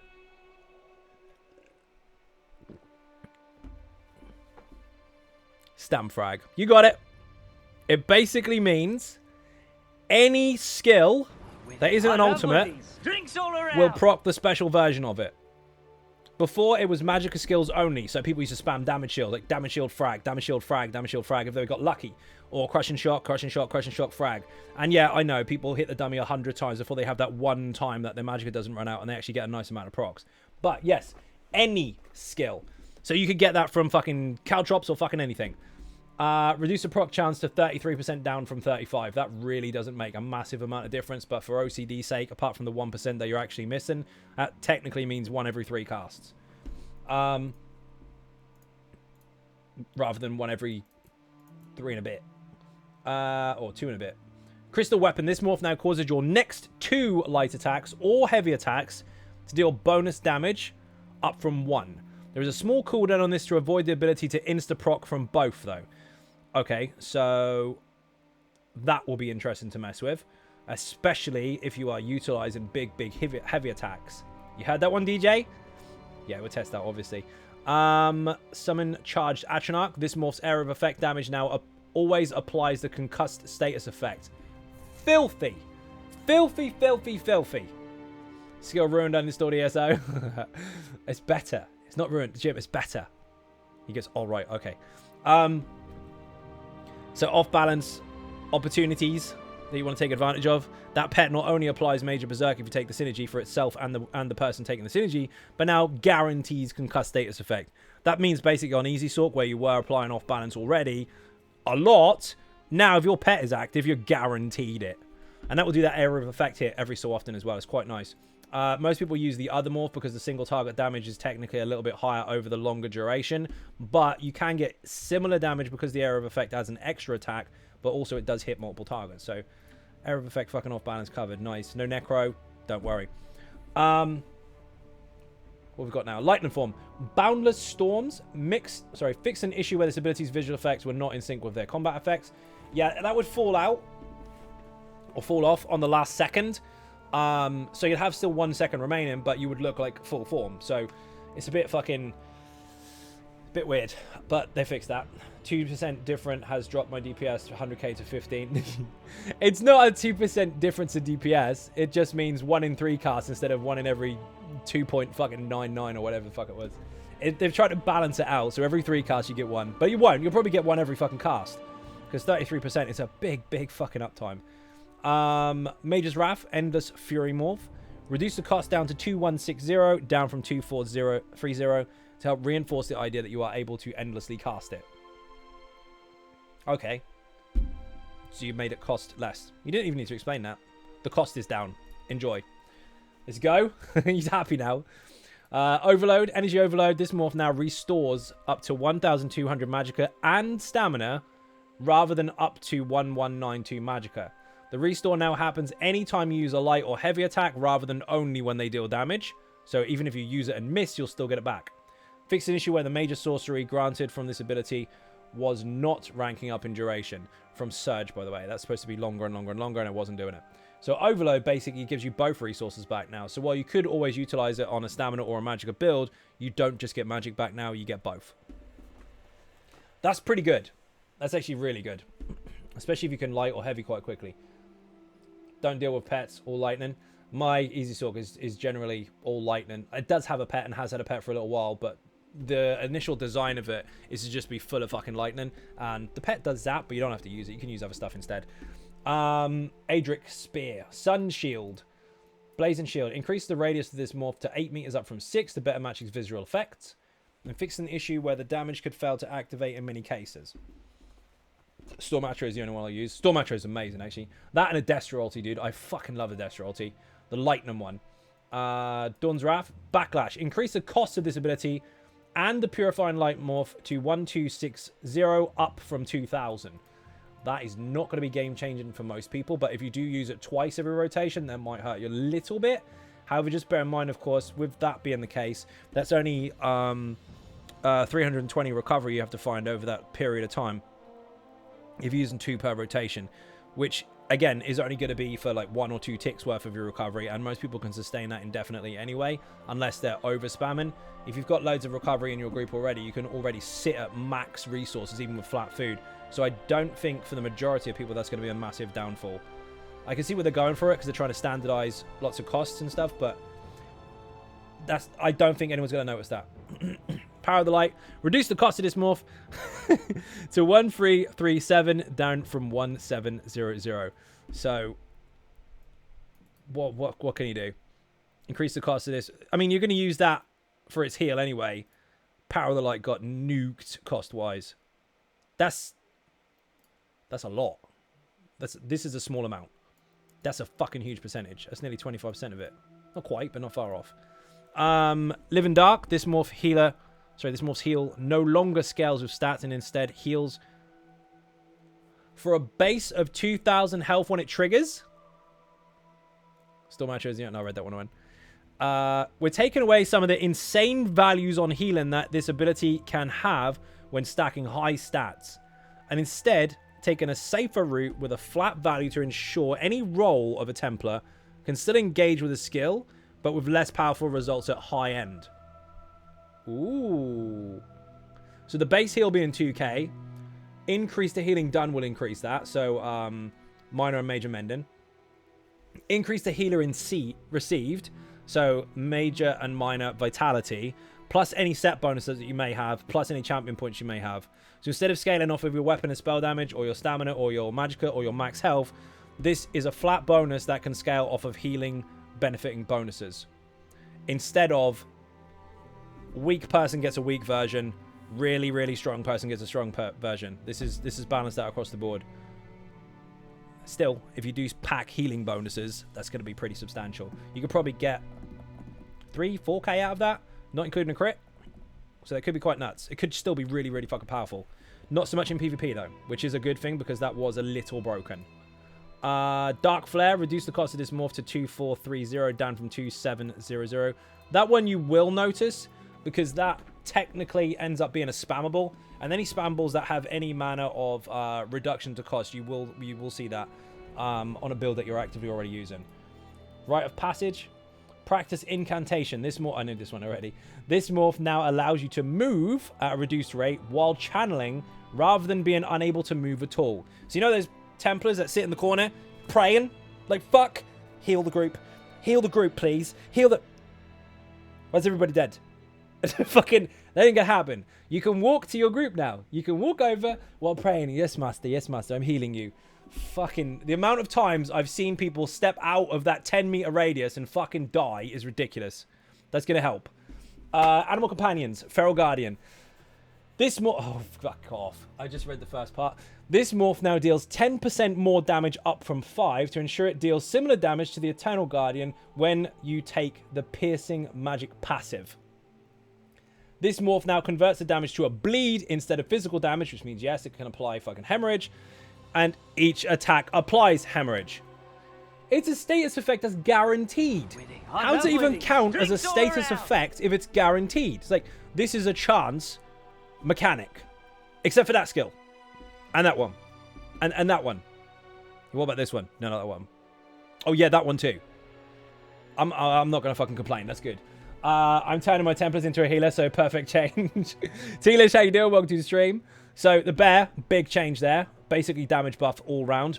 To smaller targets, minor maim.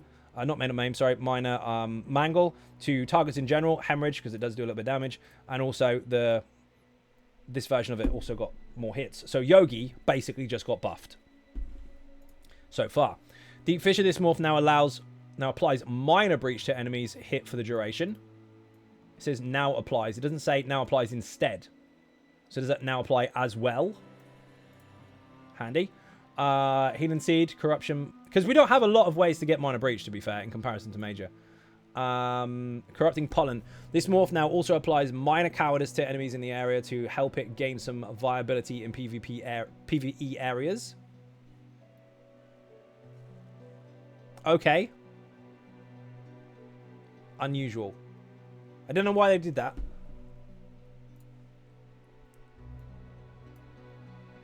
To enemies in the area to help it gain some viability in PvE areas. Whatever. We'll mess with it. See if it really makes much of a difference. I don't think it will. Winter's Embrace. Arctic Wind. Arctic Blast, in fact. This morph now requires enemies to be damaged 5 times in order to be stunned, up from 3. That is quite harsh. Ouch. Reduce the duration of stun to 3 seconds down from 4. Not the end of the world, because the 3 or 4 second stun was more than enough from that skill. But the fact that you have to get more ticks out of it now is quite dangerous. Increase the duration of the stack counter to 3 seconds up from 1. Okay, that's a little different. So, it's a tricky one. You might end up hitting a bit more with it, but less CC effects. Right now, this ability is offering too much offensive nature for the Warden, allowing them to line up their burst perfectively and Scorch to remove counterplay. By increasing the stat count required, there should be less of a guarantee with this combination and require more reactive play from the caster, while increased duration of tracking helps also reduce the ease of counterplay by backing off for 1 second from a Warden to completely avoid the stun. Okay, so if you are stuck in the winds, you can back up. You've got time to actually interact with it or counter it. The problem with it, regardless of what people like about this in PvE, because it is really nice in big ad stacks, the problem is obviously with Shulks or Scorch having a 3, 2, 1 pop, you could line that directly up with 3, 2, 1 stunned. Yeah, so that combo, while being very clever, is what they've tried to avoid. You could still do it, but you'd have to get the first couple of ticks in first, then sneak in the Scorch after, rather than before. It's still going to happen. People aren't going to be that quick. Arctic Blast nerf is crazy to me. It's high. I can see the reason behind it, because you can't battle against that. But I can still see it being somewhat altered. I think this will probably end up going down to 4. The duration of the stun is irrelevant, because if someone breaks, they break. But the timer, if they're trying to negate the whole Scorch and Stun perfectly, I mean, I could see this going down to 4 or up to 6, but I can't see it going any further than that. This, I understand, but I mean, from a PvE perspective, as the one using it, whatever, you might not see a massive difference. PvP, from a user perspective, I still think you're going to be able to nuke the fuck out of people and stun them and Scorch them all at the same time.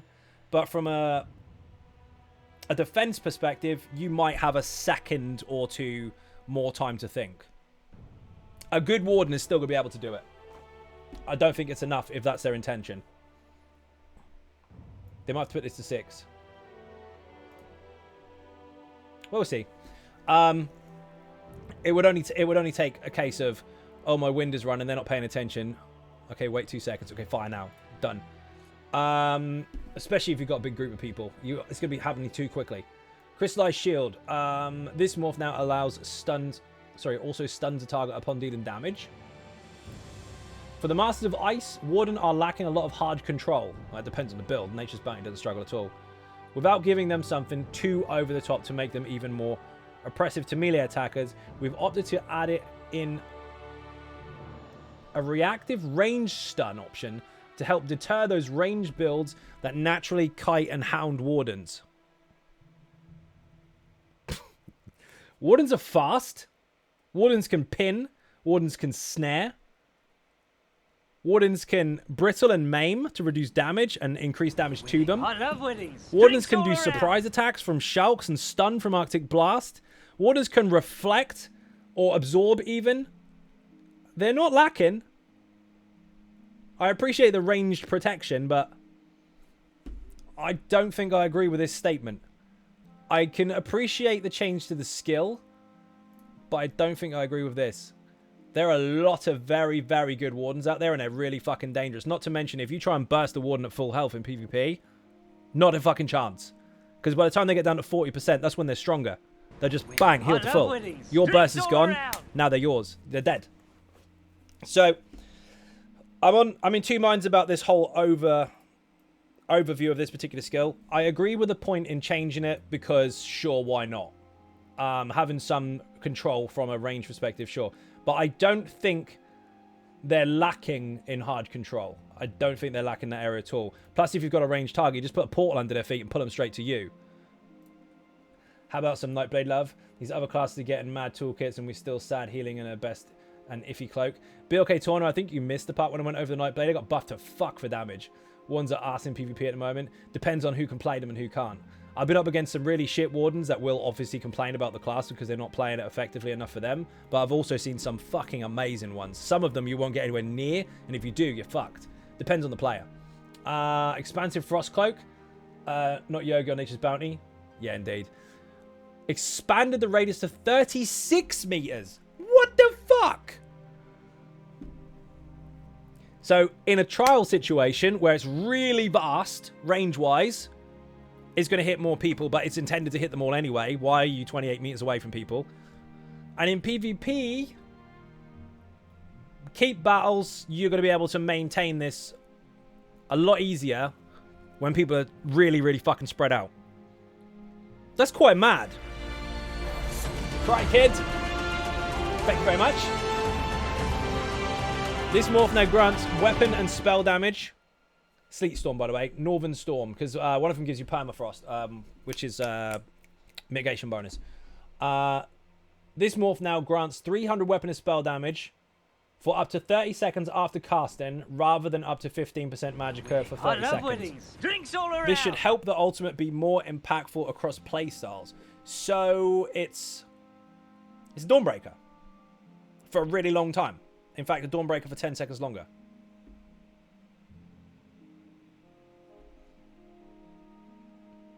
I think you might have to look at that again. It's too similar. There are other things applied to it, yes, obviously, but it's too similar. Yes for my Warden. Some people are happy. Weapon, two-hander. Reverse slash. Please don't nuke it. This morph no longer deals damage based on the initial hit. Instead, deals damage to all targets around the initial. Say what? This will allow the area effect damage to be increased and decreased by bonuses, and to be calculated separately per target. It will also fix an issue where the damage continuously became weaker as it cascaded outwards, being diminished by each target's defenses. Increased by and decreased by bonuses, and to be calculated separately per target. I mean, technically, if you've got pen bonuses and debuffs and shit, that already kind of does. This morph no longer deals damage based on the initial, instead deals... Okay, so it's a flat amount, and it hits everybody basically the same, but doesn't calculate based on the first one. So if the first one, for example, hadn't had a taunt for a major breach, and everyone around it had done, even though they should get hit harder, they won't, because it's scaling off the initial hit of the first one, which is currently weaker. So in some situations, you could have all the buffs and bonuses on one and then splash heavy on all the rest. Or you could have no buffs and bonuses on one and splash weak on all the rest. They've balanced it out so it's now, here's your stats, hit stuff. Much like Steel Tornado and shit like that. Fair enough, not mad at that. Still powerful as fuck.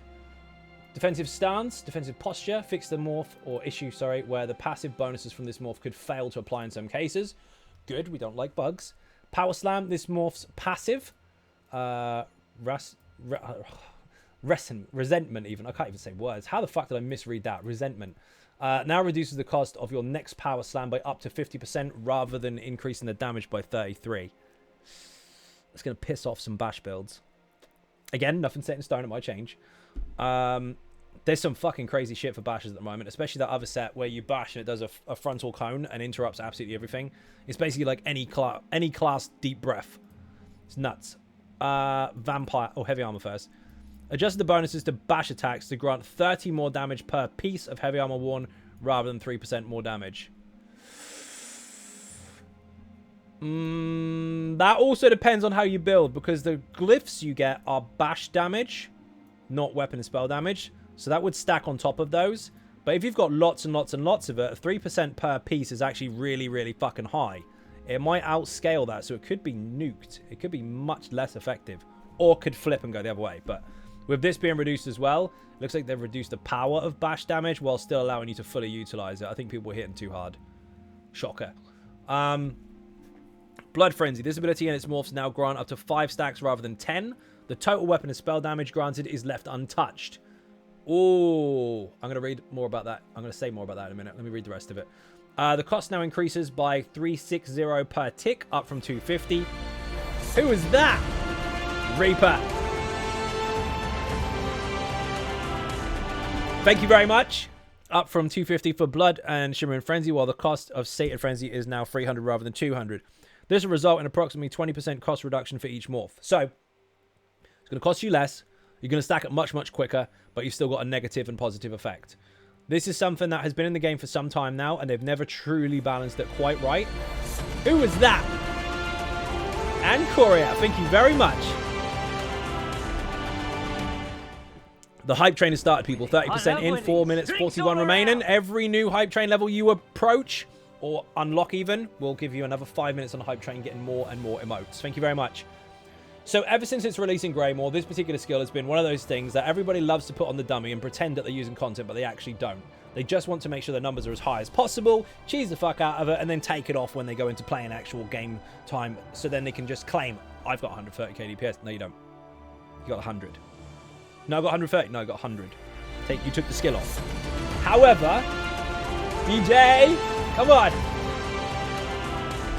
170 gifted subs on the channel. 5 more in the stream today, pushing the hype train level 1 up to 80%.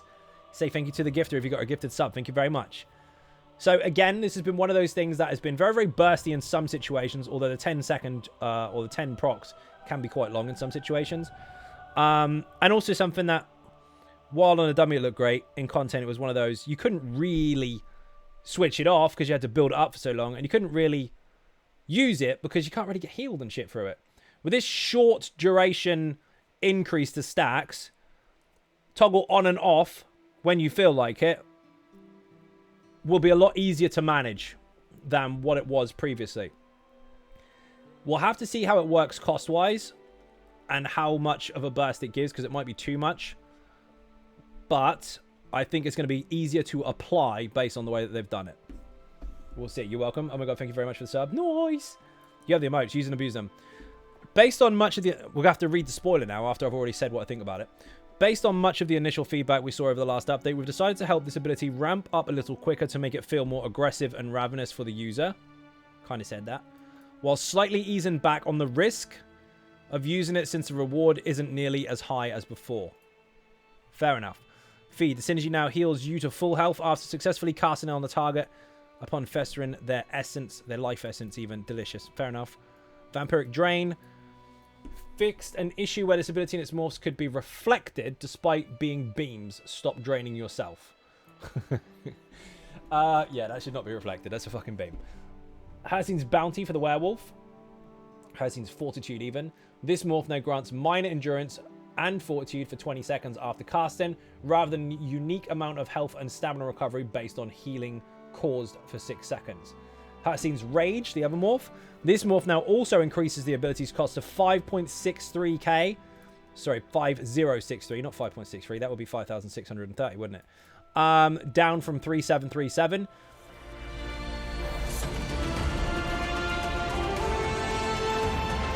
Matt! You made Hype Train level 2, dude. Thank you very, very much. This ability reduces the cost down from... What? Reduce the ability's cost to this, down from this. I think they mean... I think they misworded that. Kai Eclipse, thank you very much. Look at that. You killed a Dragonborn. Congratulations. Thank you very much.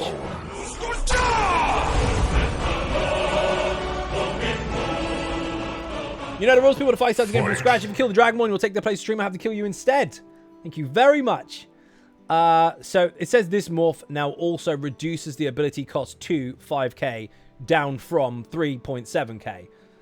I think they've muddled that up. It's the other way around. 1 bar setups rise. You're already there. Increase the duration of major berserk and damage taken to 10 seconds up from 6. Good, because while that was very, very cool, werewolves are quite easy to use. They have 5 abilities and some lights and heavy attacks. There's nothing really too complicated unless you overcomplicate your build. Mixing in the pounce and the major berserk is something that's quite tricky to maintain unless you're very, very experienced or paying attention to mechanics. That extra duration's actually quite a big benefit for most players, because even a toxicity build, you can crack like 100k just slapping faces with a werewolf, but if you can't maintain this uptime and time it correctly within your own resources and mechanics, it's basically not there. Is it currently 5 on live, so they definitely have reduced it? Yeah, I know. I'm saying this was a typo. They've typed it wrong. So they pooed it. It's supposed to be this down from this, not that way around. Silver Bowl, Silver Shards. Fixed an issue where the morph could sometimes fail to be recognized as a stamina costing ability for certain proc conditions. Mage's Guild Equilibrium. Fixed an issue where this ability and its morphs could not be cast if you had less than 6,000 health, even though it cost was less than 6,000 health. That is a bug, but for those of you that don't know what the fuck's going on there, basically, if you have an ability that costs health, you can only spend the resources you have. So if it costs 1k health and you have 1k health, technically that would put you to 0. You're not going to be able to kill yourself. If you had 1001, you could. This one is following the same rules. However, there was a cap in there somewhere that was wrong. Fire Rune, fixed an issue where the explosion from this ability and its morphs couldn't be seen by enemies. Okay, that's PvP. You can say, who cares if a fucking boss can't see your skills? Okay. I did go over this on the video. Love your streams, I keep up the great work. You're a legend. Thank you very much, Lucky Gamer. I made a video the other day explaining that on the preview server, some champion points had changed. I also stated clearly that this might change on PTS, it might change on live, it might not ever come through. So we're going to read that in just a second to see how that balances up against what I'd already seen. But I'm going to fill this up first.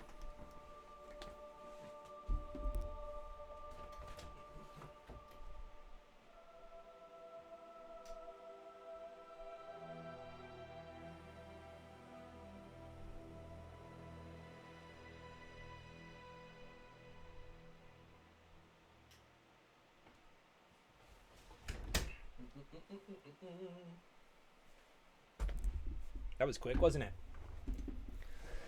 Whew. Gotta go, bye. See that, Q1? Thank you for watching. Chat hype. Right. Hype train actually has got 7% left and 1 minute remaining.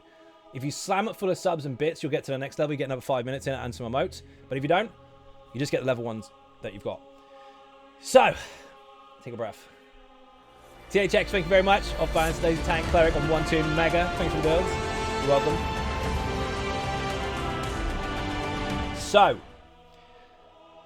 again, recapping on the video I made the other day, I did already state that things were looking to change because of the preview server that I'd already seen. We're now going to see what they did with that here. Added the following stars to extended might. I said there's new ones. So, Exploiter. Winning. I love winnings. Drinks all around. Oh, man. Off balance is dead, bro. You don't even fucking need it. Shut up. You don't make builds for a living. Exploiter. returning. Increases your damage done against off-balance enemies by 2% per stage, making it a 10% bonus to all off-balance enemies. Can you see this smug look? It's almost like I knew what I was doing. Increases your offensive penetration by 900 for each status effect your target has. 1 per stage, so up to 5. 5 pen bonuses. Mike has just squealed in Easy Sork. We're adding these nodes to help out 2 areas of feedback that are frequently brought up. Yes, they are. Off balance, lacking in organized groups as an impactful alignment, and a form of accessible penetration outside of item sets for all those non-light armor builds out there. Ha ha ha ha! Yes! That also means they've done other things as well. They have rebalanced the numbers and progression of numbers of nodes. So the following nodes now grant a 3% to their listed bonuses per stage, with 2 stages at 25 points per stage. 3% per, okay? Rather than 2% of 5. So all of these, as stated in the video the other day, are 6% at max, not 10. However, some stuff did go up a little bit. So off-balance bonus is now back. Good job I stuck with it, right? Not just for the heavy attack bonus, where it being double the resource gain and 70% increase to heavy, but also all damage now gets bonus pushes for that. And you know there's people that say off-balance is useless. Well, they don't have to have the damage if they don't want to. Maybe you should make an off-balance build for us to use, right? Backstabber. This node now grants you 2% crit damage per stage down from 3. So that is a 10% bonus instead of 15. And also cut and defense. This node now scales the higher of your physical or spell resistance rather than your max health, which is fucking insane. Scales offer... Nope, read that one already. Ah, yes, they did change that. That's lower down. I'm looking at the top of the tree in my brain. Fight Finesse is now 4% critical damage for 2 stages, which is 8% overall. That was going to be 10, actually. I think that was going to be 10 and that was going to be 12, but now that's 10 and that's 8. Rather than 2% per stage for 5 stages. So that's been reduced. Occult Overload even. I said that in the video as well. Now this has been altered. This used to do 2,000 Oblivion damage per stage, and there were 2 stages of it. On the off-balance temper alone, it was 2.2k, not including extra buffs and bonuses you could get. You could get anywhere near sort of 4.4 to 5k per pop. But they've now made that 2560 Oblivion per stage with 5 stages. So technically speaking, that is a lot. A hell of a lot. That's 12.5-ish, 12.8 I think I saw on the preview server. Per enemy that blows up. That's basically built in a Zerblight with a Zerblight on top of it. That's mad. So while you could argue that your resistance has gone down, so good, healers can do something, and while your damage has gone down, if you don't pick those bonuses and use other stuff, it hasn't gone down. And if you do kill stuff, if you're good at killing stuff like you say you are, this 12.8-ish K per kill makes you want to get more kills faster, because then stuff is just going to fucking blow up. So your basic stack and burn shit might be a little bit less if you're using these, but your overall speed at which you can kill adds is more and more aggressive the more of them you kill. So I did say this in the video, but time spent in trials, dungeons, and arenas is not mostly done on the boss. While people would like to sit there for weeks hitting a dummy to try and kill the boss really quick, most of the time is spent on the ads, on the trash. So the faster you can kill that shit, you're still going to get your fucking speedruns and shit. And do you know what? You might even be faster. So the more you can utilize AoE situations or AoE damage or stacking or whatever and kill those ads nice and fast, really, really fast, you can get to the boss quicker. Yes, it's nice to hit the boss really, really hard, but if you're built for just single target and you take too long on the ads, you're doing this with your balancing game. Too much of this and not enough of this is in the middle. You're stuck here. You got to balance everything out and have enough here and make it all kind of fast collectively, rather than just being good at one thing. It's about paying attention to your surroundings, stacking stuff up, blowing up that as nice and quick, and then getting to the boss. I've explained this many times before. When it comes to 3 bosses in a trial, if you're 1 minute faster per boss, but you're 2 minutes slower per ad pull, you're slower overall. Nice ambush improvement, but it falls into IC most of the time and half the time PvP. Welcome updates for the skills. It's really long, but okay, Torna. Skills compared to Temper and DK, there's a clear difference. Oh well, we'll have to try it out and see if it feels different. You will have to try it out, yes. I did already go over that stuff, but I mean, get onto the PTS, press button, see what you like. Cut and defense, read that one already. Fight finesse, change that. That one's done. Riposte. The node now increases the damage done to your next direct damage attack by 33% rather than dealing a flat amount, which is a big increase, because if that is a massive hit, like an execute from a Nightblade or a crystal frag or something like that, that is a substantial increase. This is a bit poo. Most people didn't really use it unless they were bored. That node does make a big difference. You get hit, bang, hit them back really hard. Wrathful Strikes and Rejuvenator. These nodes now grant 41 weapon and spell damage to their effects up to from 33. This was poo. And in the video, like I said already, these were generally being picked over everything else. These were not being chosen by most people at all. Now, I know I don't always want to have a vague assumption of what everybody does, because there are millions of players and lots of people do things differently. But the average player would be using these nodes, not these. Because, one, they didn't know how these scaled, and two, from my own builds, this was always lower, because they weren't that much of an increase. With these going down, these have gone up.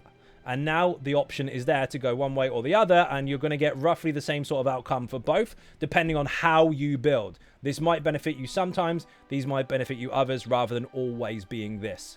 So it's a good change. It required DPS breakpoints to actually skip phases, also just so much more difficult. Not necessarily.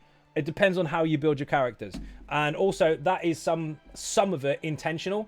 From meetings with Zos in the past, even the combat team have outright said that they want to see people approach things with different strategies rather than forcing the brute force mentality where they just basically can't play the game and either nuke it or don't. A lot of these changes seem to gear to trash mobs elimination. Not necessarily. It's just that maybe there's not enough emphasis on that in the first place. There aren't enough people utilizing what tools we do have, so they've had to alter the tools in order to make them more desirable. Apart from obviously people that use my builds already, because you already know it's there. Now, currently many of the slotted stars that don't require much engagement are significantly stronger than many of their more unique counterparts. Yes, exactly. Rather than introducing an arms race and injecting power creep to the system, we've targeted the outliers to draw back some of their impact to make them more in line with where we expect, while giving them a tiny bump to other stars. So basically, like what I've just said, this shit's being used too often because it's generally more powerful than this. Now to balance everything out, so now it's a matter of choice and how you build. I love it when I read the spoiler part, and it's almost the same as what I've said. Companions, we're not going to go too much into those because obviously we can't see them right now, but we do have companion alterations, I think. We've got 2 new companions anyway. So the companion interaction prompt will now only occur once the target reticle is placed directly over the companion, reducing the frequency of the prompt appearing unintentionally. Companions will now respond more consistently even to various types of criminal activity, and fix an uncommon issue where Miri failed to acknowledge her distaste for a certain reef vipers when slain. So if you don't know what that is, if you kill snakes, she likes it. Just watch you not being able to interact with the companions now. Yeah, maybe. You're trying to talk to me. I'm talking to you. I'm talking to you. Excuse me. Zos, Miri won't talk to me. 2 weeks later. Message from Zos. She's sulking. She doesn't like you. All companions now occasionally dynamically strafe in both melee and ranged combat. Fix an issue where your companion could drop combat whenever necromancers use the blast bones ability. That's poo. Fix an issue where Miri's impeccable shot ability, where she could occasionally get temporarily stuck and casting animations. They had a lot of issues when they first released. I'm glad they're fixing some of this shit. They were really taken to companions anyway. They're pretty good, actually, especially if you're doing quests and stuff, or if you're just doing some overland bits and pieces, especially if you want to go farm some world boss on your own. Regardless of how much you might be capable of soloing, they are a welcome helping hand. They do give you the extra heals, damage shields and shit. They can do extra damage and stuff. They can be an aggro magnet as well. And their bone shield from their Undaunted skill line, it's got 28 meter range. Bone shield's got 6 usually. 28 meters is insane. You can use it on tap. Really handy. Find a companions useful. They are useful. They're not useless, because otherwise they would be a hindrance, not a help. But it depends on whether you favor them or not. Some do, some don't. Fix an issue. No, I read that one. Fix an issue where heals from Miri's life absorption could be dodged. You can dodge her heals. Double the amount of companion skill progression gained from completing solo and daily repeatable quests from major skill, fight skills, and Undaunted. Good, because if I'm honest, As someone that doesn't get a lot of time to play with companions, because I'm usually doing lots of other stuff, doing group activity stuff, making build videos, all that kind of stuff, regardless of whether I do this for a living or not, which I do, on 6 servers, trying to maintain uptime and XP on fucking companions is a bit of a nightmare, unless you always stick to the same person. And yes, I know you can get them on others and upgrade their skills or whatever, but this was really fucking slow. So doubling that, happy days. Each completion will now provide a companion with a full rank of progression to our allocated. Oh, that's fucking great. So instead of doing like fucking 10 missions and getting 1 level up, 1 quest, 1 skill line increase. That's massive. That's really, really fucking good. Stop healing me, Miri, dodge rolls. They really had to use companions. At least they look nice in the house. They do. They get in the way. I've never had them really get in the way, because if they are in a situation where they're going to get in the way, I'll delete them. But that's massive, because that fucking quest shit is a drag. You have to do 30 yourself for an achievement. Then you have to, if you've done it already, oh my god, I've got to do another 500 for my fucking companion. 1 quest, 1 skill line. So get multiple quests with your mates. Actually, I might start using companions now. Right? See, that was the problem. They just took too long to fucking level. Imagine if you could put sets on companions. Dude, I'm going to go over this really, really briefly. But when they were first announced, that's what everybody thought. In fact, even creators, we all thought that was going to be a thing. We all thought, oh my god, I'm going to be able to put my character build from this build on that companion, and then put my build on me, and we can both be a group together. That would be amazing. While that isn't a thing, and that isn't what they did, never say never. I think over time, that might be something that they eventually do. It won't be as smart as you as a player with all your light attacks and all this kind of stuff, but I bet you'll be able to do some of that stuff. A lot of times I want to jump both Mirror and Bastion as an Undying needs to talk to me. Never say never, correct.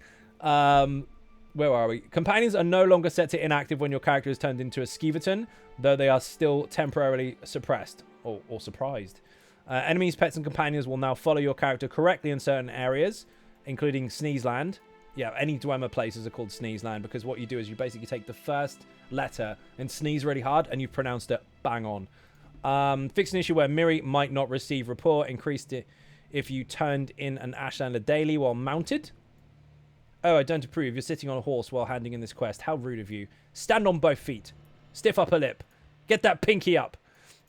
You can no longer interact with your companions while stunned or disorientate during a quest scene. Okay. Bigger bag space or companion carry. They should get backpacks. Introducing companion sets in general seems likely, but never the same as sets, in my opinion. I mean, there'd have to be a reason for that being an opinion, obviously, but again, never say never.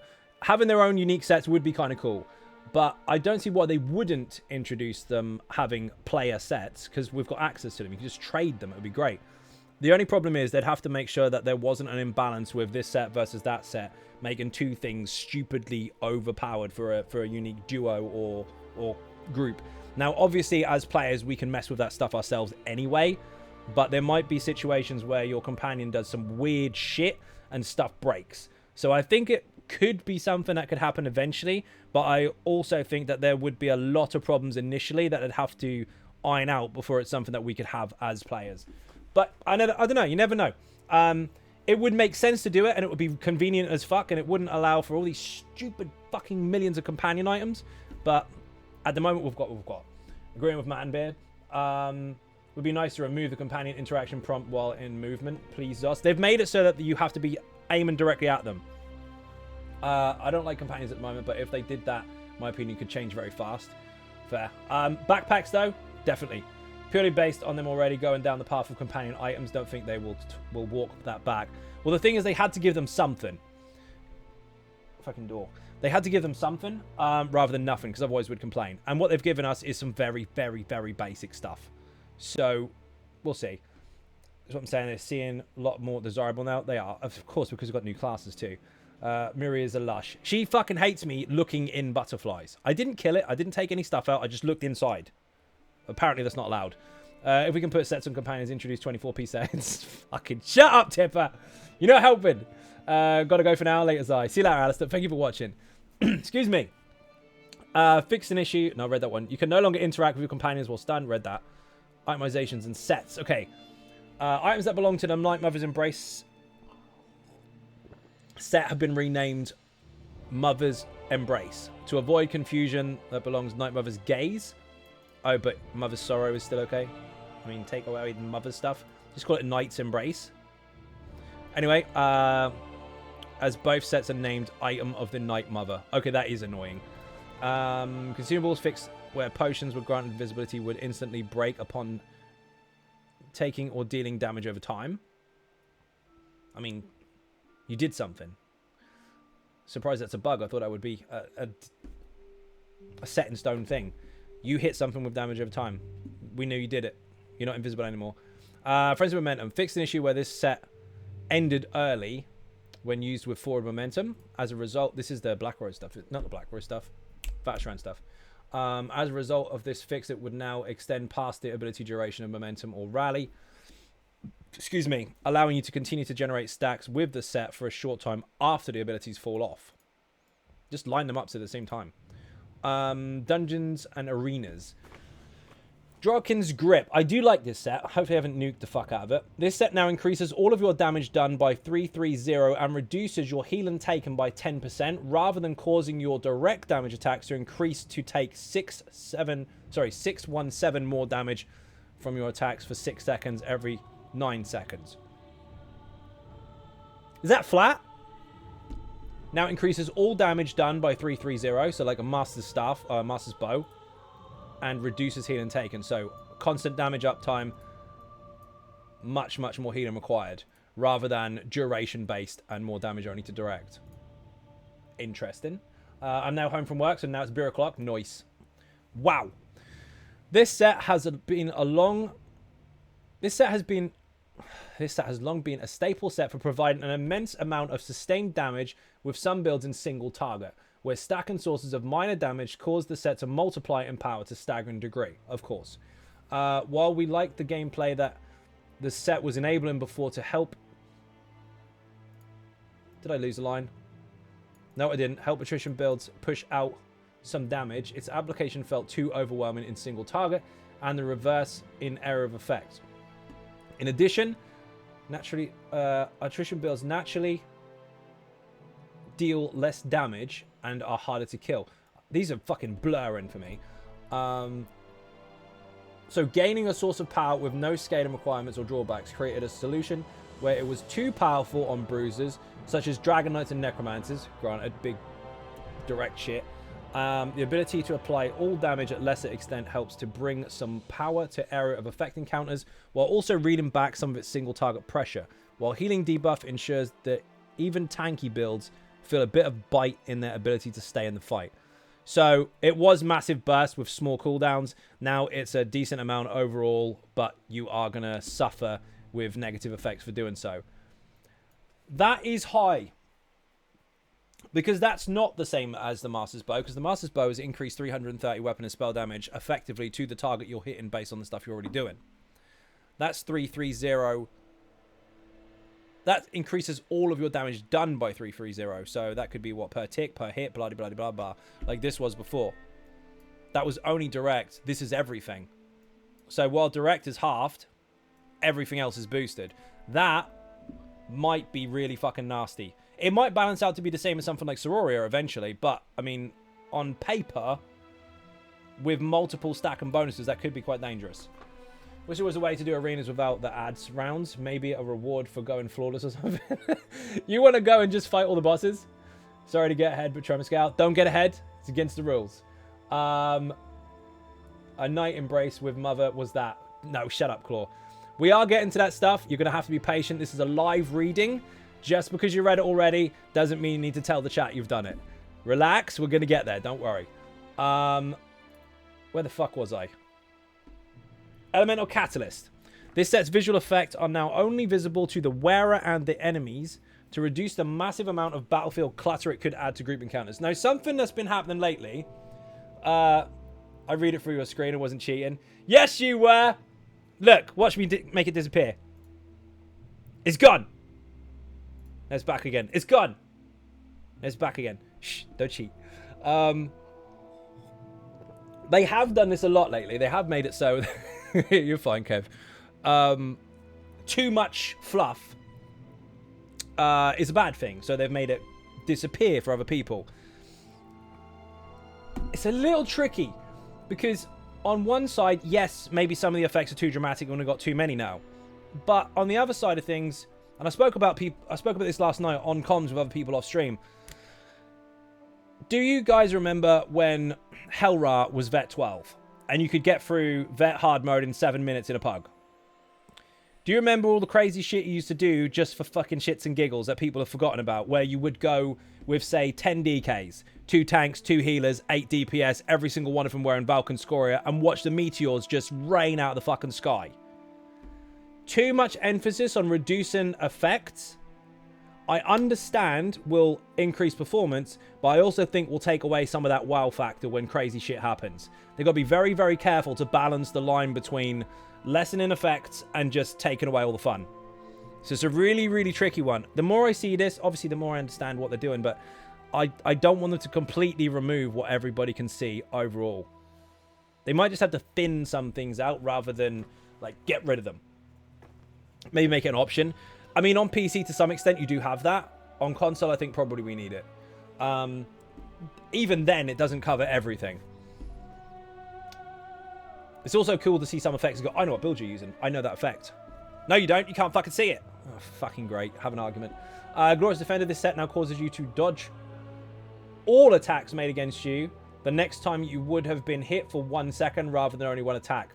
That is actually a very welcome change because at the moment it's not even situational. It's fucking shit. It's you do an attack and the next one will be, if you're lucky or whatever. You can't really time it. Whereas that, 1 whole second worth, I mean, that's pretty good. Because what about if you got hit by something that was a 1 second jab, jab, jab? Normally, the first hit would only be the one you dodge. Now it's a whole second worth of damage. That's a big increase. Hope they give Stam Healer some love. They did. They made everything weapon and spell damage and stamina and magicka based, so now it's up to you which resource you use. Hello everyone, here at Xynode Patch Stream. Reading, please enjoy. And thank you for watching. Also, how's everyone's day today? Angel Hunters, how you doing? Welcome to the stream. Are you saying thank you for joining for me? Awesome. Pull up a chair. We're getting through stuff. I can never pronounce this. The Cardigan set. We're going to call it that. Fixed an issue where the damage from this set was not properly scaling with error of effect bonuses. Awesome. Masterlock. This set now dynamically scales with the higher of your weapon and spell damage rather than your weapon damage. Good, because that's how stuff is supposed to work now. The damage from this set now increased by 10% per negative effect, up from 2, but the cap is 300 rather than no cap. Oh. So, what you've done, Uncle Shio, thank you very much. What you've done is you've basically boosted the fuck out of this. Because while you could argue, oh, there's a cap on it, the cap is 300%. Okay, with 10% per negative effect, that means 30 negative effects to get to cap. Which could take some time. Lady Starwitch, thank you very much.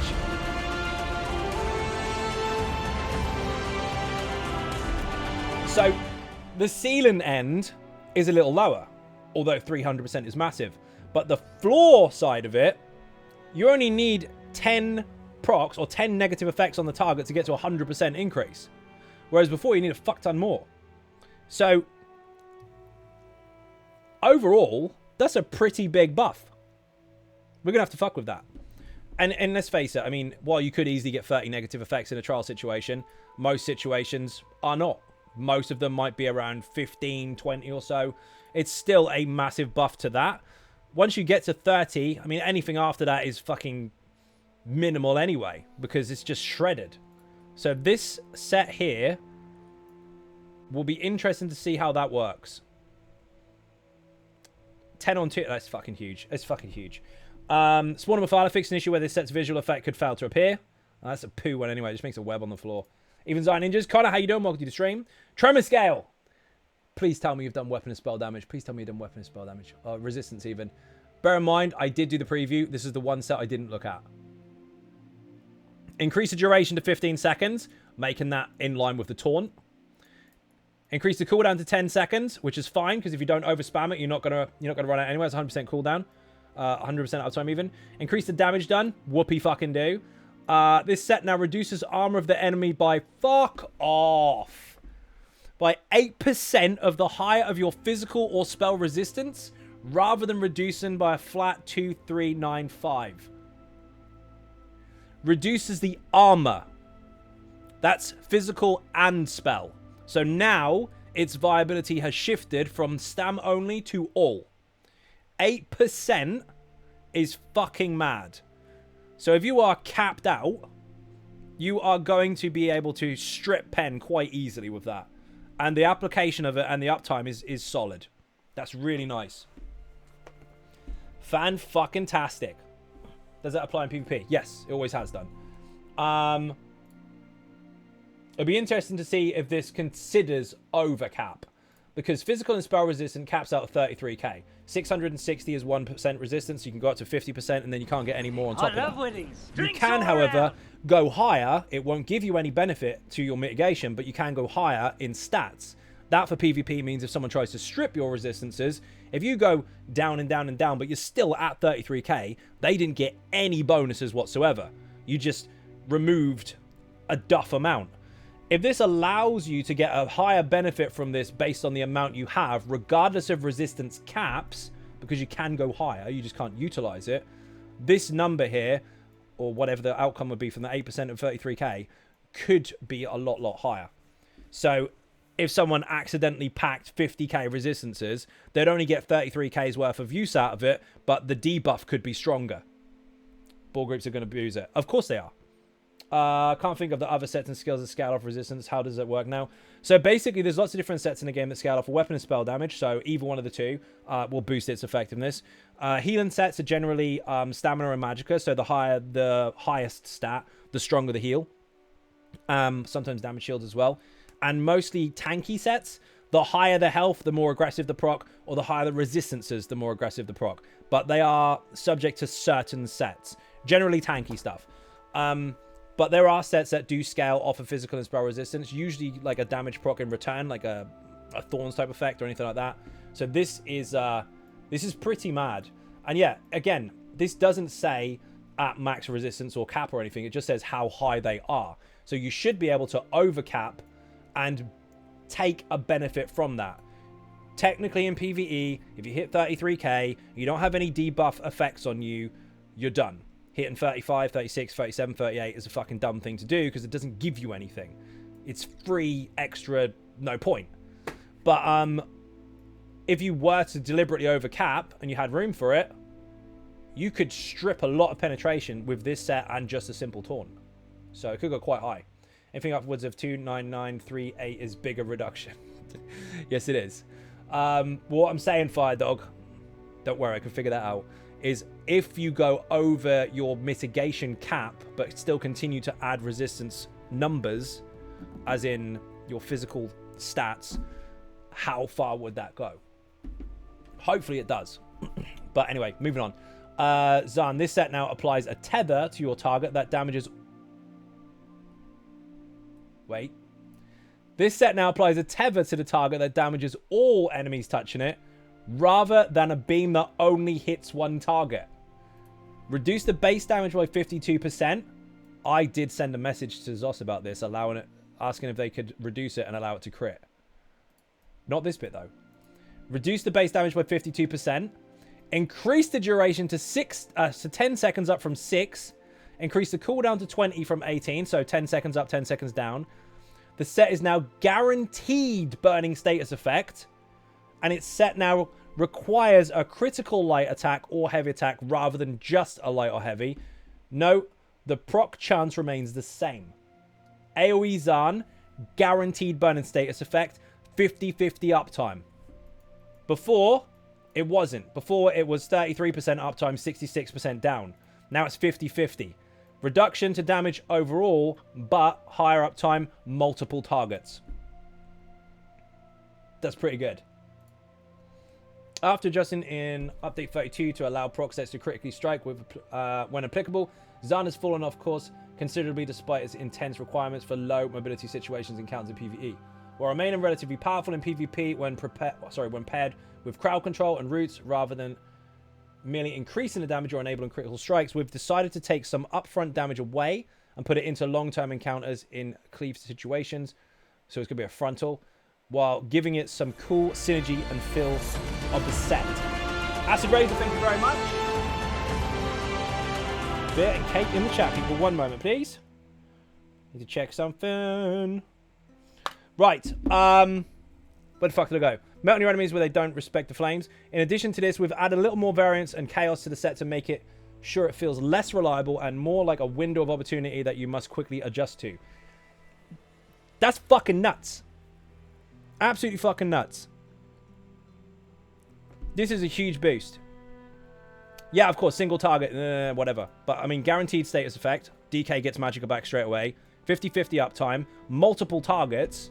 And it's going to be ticking damage as well. So off-balance build is going to fucking love that. It's basically frontal AoE fucking Groftar or Alambris.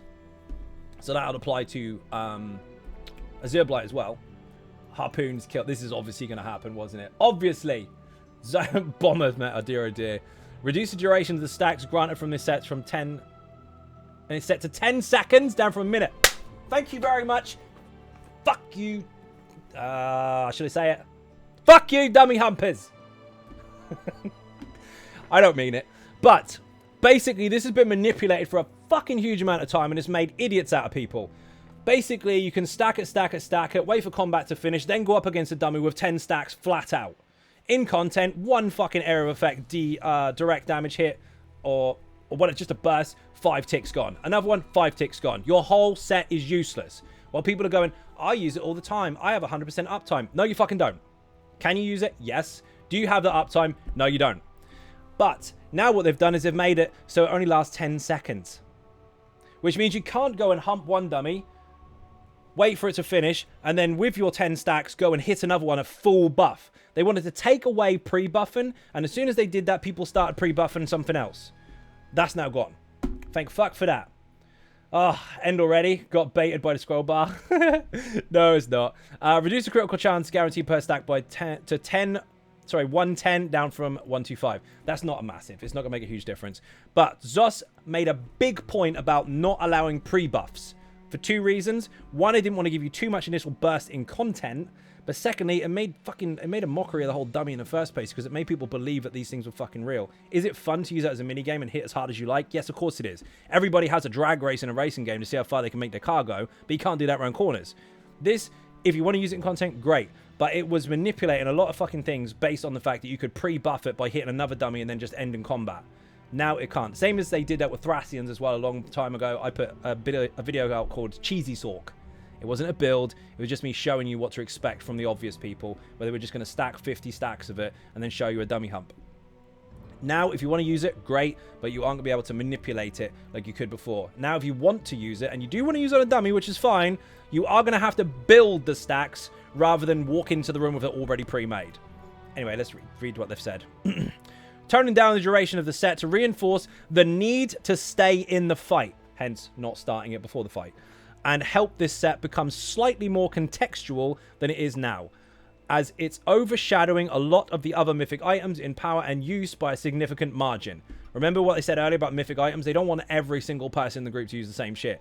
The reduction in critical chance isn't huge, but also helps shorten the gap ever so slightly against other options. Again, use it where it counts. Don't use it every fucking where. Because you could go from one fight to the next with a whole minute uptime of 10 whole stacks and initiate a massive amount of burst in every single situation, every single start and fight, every single dummy hump. It was just up front broken. Not because it was too strong, but because it gave you too much to start with. Now with this 10-second thing, you've got to build up the stacks in the fight, and when the fight is over, you don't have it anymore. So you've got to work for it. Likely to still be dormant there, right? How do you mean it will still be dormant? Oh, dominant, sorry. No, not necessarily. What people were really gaining from this wasn't the massive overall uptime. It was the initial burst. Because you could go and slap an ad and just run straight into a boss room and have it all full. Stupid shit like that. There was lots of different ways to manipulate it. But yeah, dummies being one of the biggest ones. It confused a lot of people because they were like, how fuck have you got 130k in the first 10 seconds? I can't even get that with my burst and I'm using the same skills. You might be, but you didn't have the fucking huge bonus from that already. Shadow Dancer. This set now causes you to dodge all incoming attacks within 1 second after leaving stealth or invisibility. With an 8-second cooldown rather than causing you to ignore movement speed. Fuck off.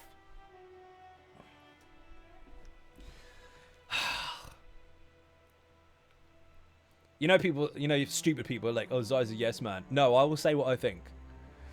I agree with a lot of things. I understand the balance and design of the game, and I can explain where they're going with stuff and why it makes sense if things do happen. This, however, stealth or invisibility now causes you to dodge all incoming attacks for 1 second after leaving stealth or invisible. So if you get broken out of stealth or invisibility, you're still not going to be hit. Can't see me, can't see me, can't see. Haha, here I am. Nope, still can't hit me. Invis, bye. What the fuck? Oh, man. I mean, granted, it's a whole 5-piece set you've got to sacrifice in order to do it, but that is such a fucking troll. Mix that with a roly-poly set that gives you a damage shield when you fucking dodge roll. No one's going to fucking hit you. Stealth, stealth, stealth. Surprise! Dodge roll. Bye. Motherfucker. I don't agree with that. That's going to get altered. And if it doesn't, I'm going to use it just to troll people. This set no longer grants 129 stamina recovery on its 5p. It doesn't fucking need it. Take your stealth bonuses from champion points and legend men and all that kind of stuff.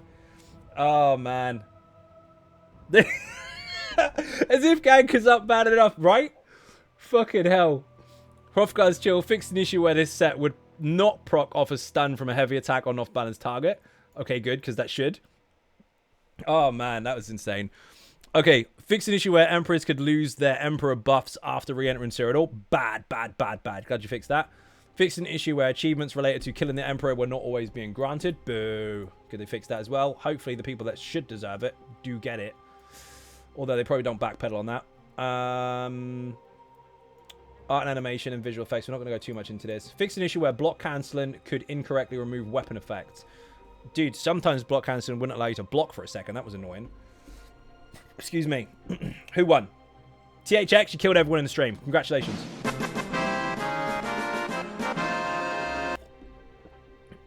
Fixed an issue where the armory assistant, where the camera would not center on...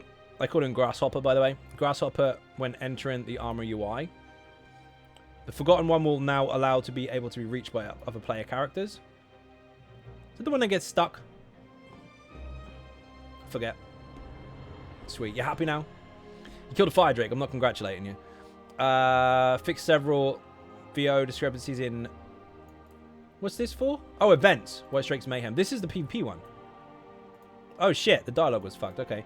Updated the location and appearance of White Drake's Mayhem flyers so they are at the Impresario tents instead of when applicable, or where applicable even. Tip is doing a vault run. Nice. Exploration optimization. I mean, this is all... It's not fluff. It is important. But we don't need to go over all of this stuff. We got any mods in the chat? If we haven't, no trolls. Get a link for this for me, please. So that people that do need to see all this stuff can go to it afterwards. Because while we read through all the combat stuff, and it is important, all these very, very unique individual, like Redguard, Brazier thing is at the bottom of the list. We could be here for a very long time going over all that stuff. And that is less likely to be for the entire audience, but also somewhat relevant for some. So we can get a link in there from a mod. That would be great. What have we got? Housing fixes. Walking or jumping in shallow water in the first interior room of Seavale Spire now correctly causes little splashes. Hooray. Set an off-center spike ornament on the side of one of the large towers in Agony's Ascent.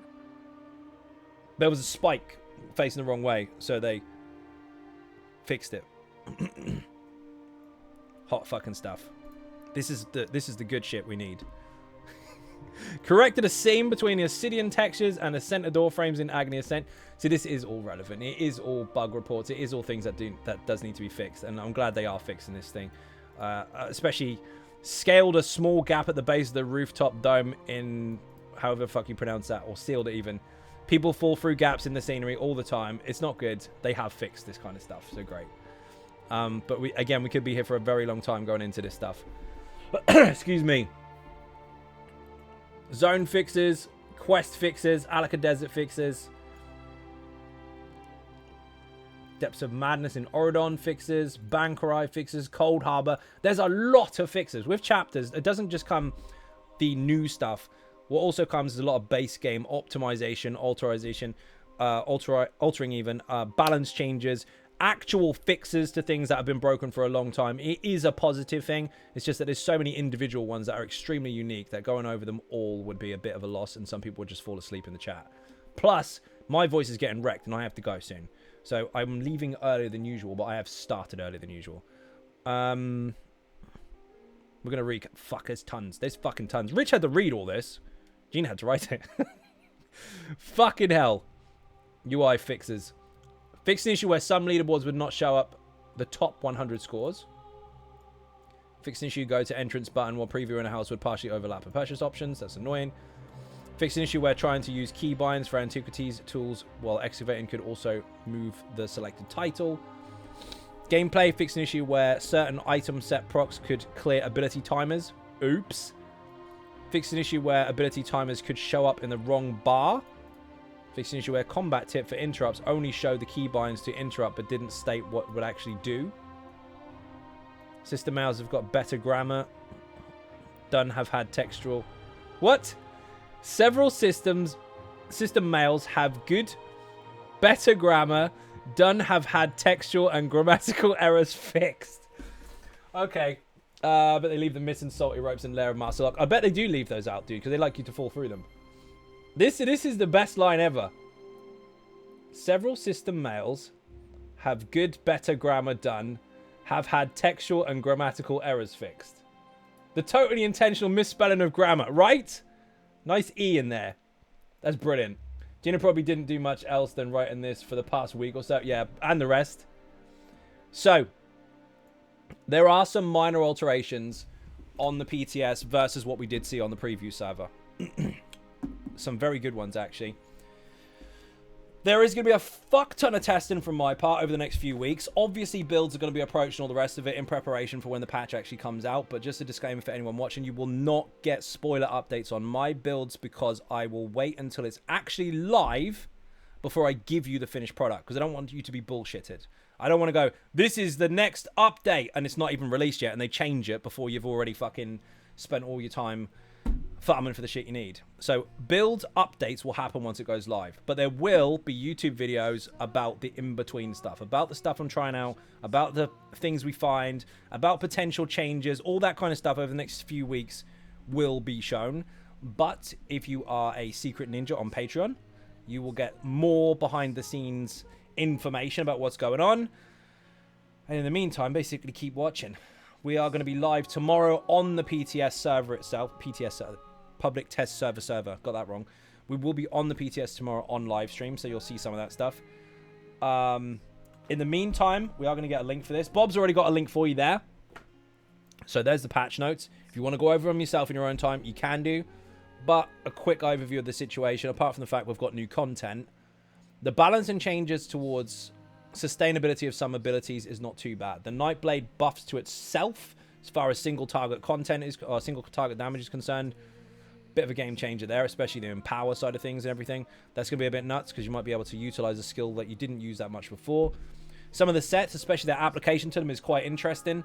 Tremor Scale is fucking broken and about time. Xan is a very nice change. Off Balance coming back as a buff to damage on top of what it already does. Because for those that said it didn't do any increase to damage, it did. Off Balance gives you 70% increase to all heavy attack damage, and it gives you an extra bonus to your resource return during that time.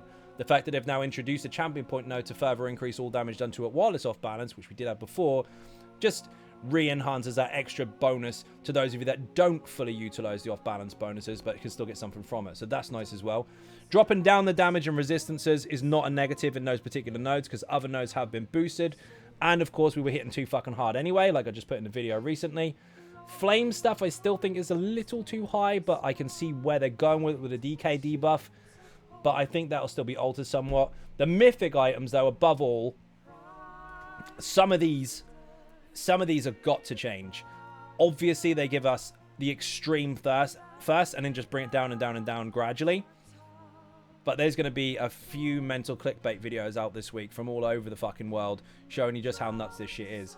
Because this here alone, this dodge roll and get a damage shield, that's not coming through the live. Fuck that. No, it's not. And if it does, that's going with a fucking I'm not invisible, you can't fucking hit me set. Watch, it's happening. Right, people, I'm going to have to get off because my voice is getting strained to shit. I am absolutely done in. I can't hardly fucking speak anymore, although I'm trying. So early night tonight. See you all tomorrow in the stream. Don't panic. Nothing's set in stone. Anything can change over the next few weeks. So if you are on the forums and you are reading messages and you have seen a massive shitlord go, everything is fucked, it's just for clicks. It's not fucked. Thank you for watching. See you tomorrow. Bye-bye.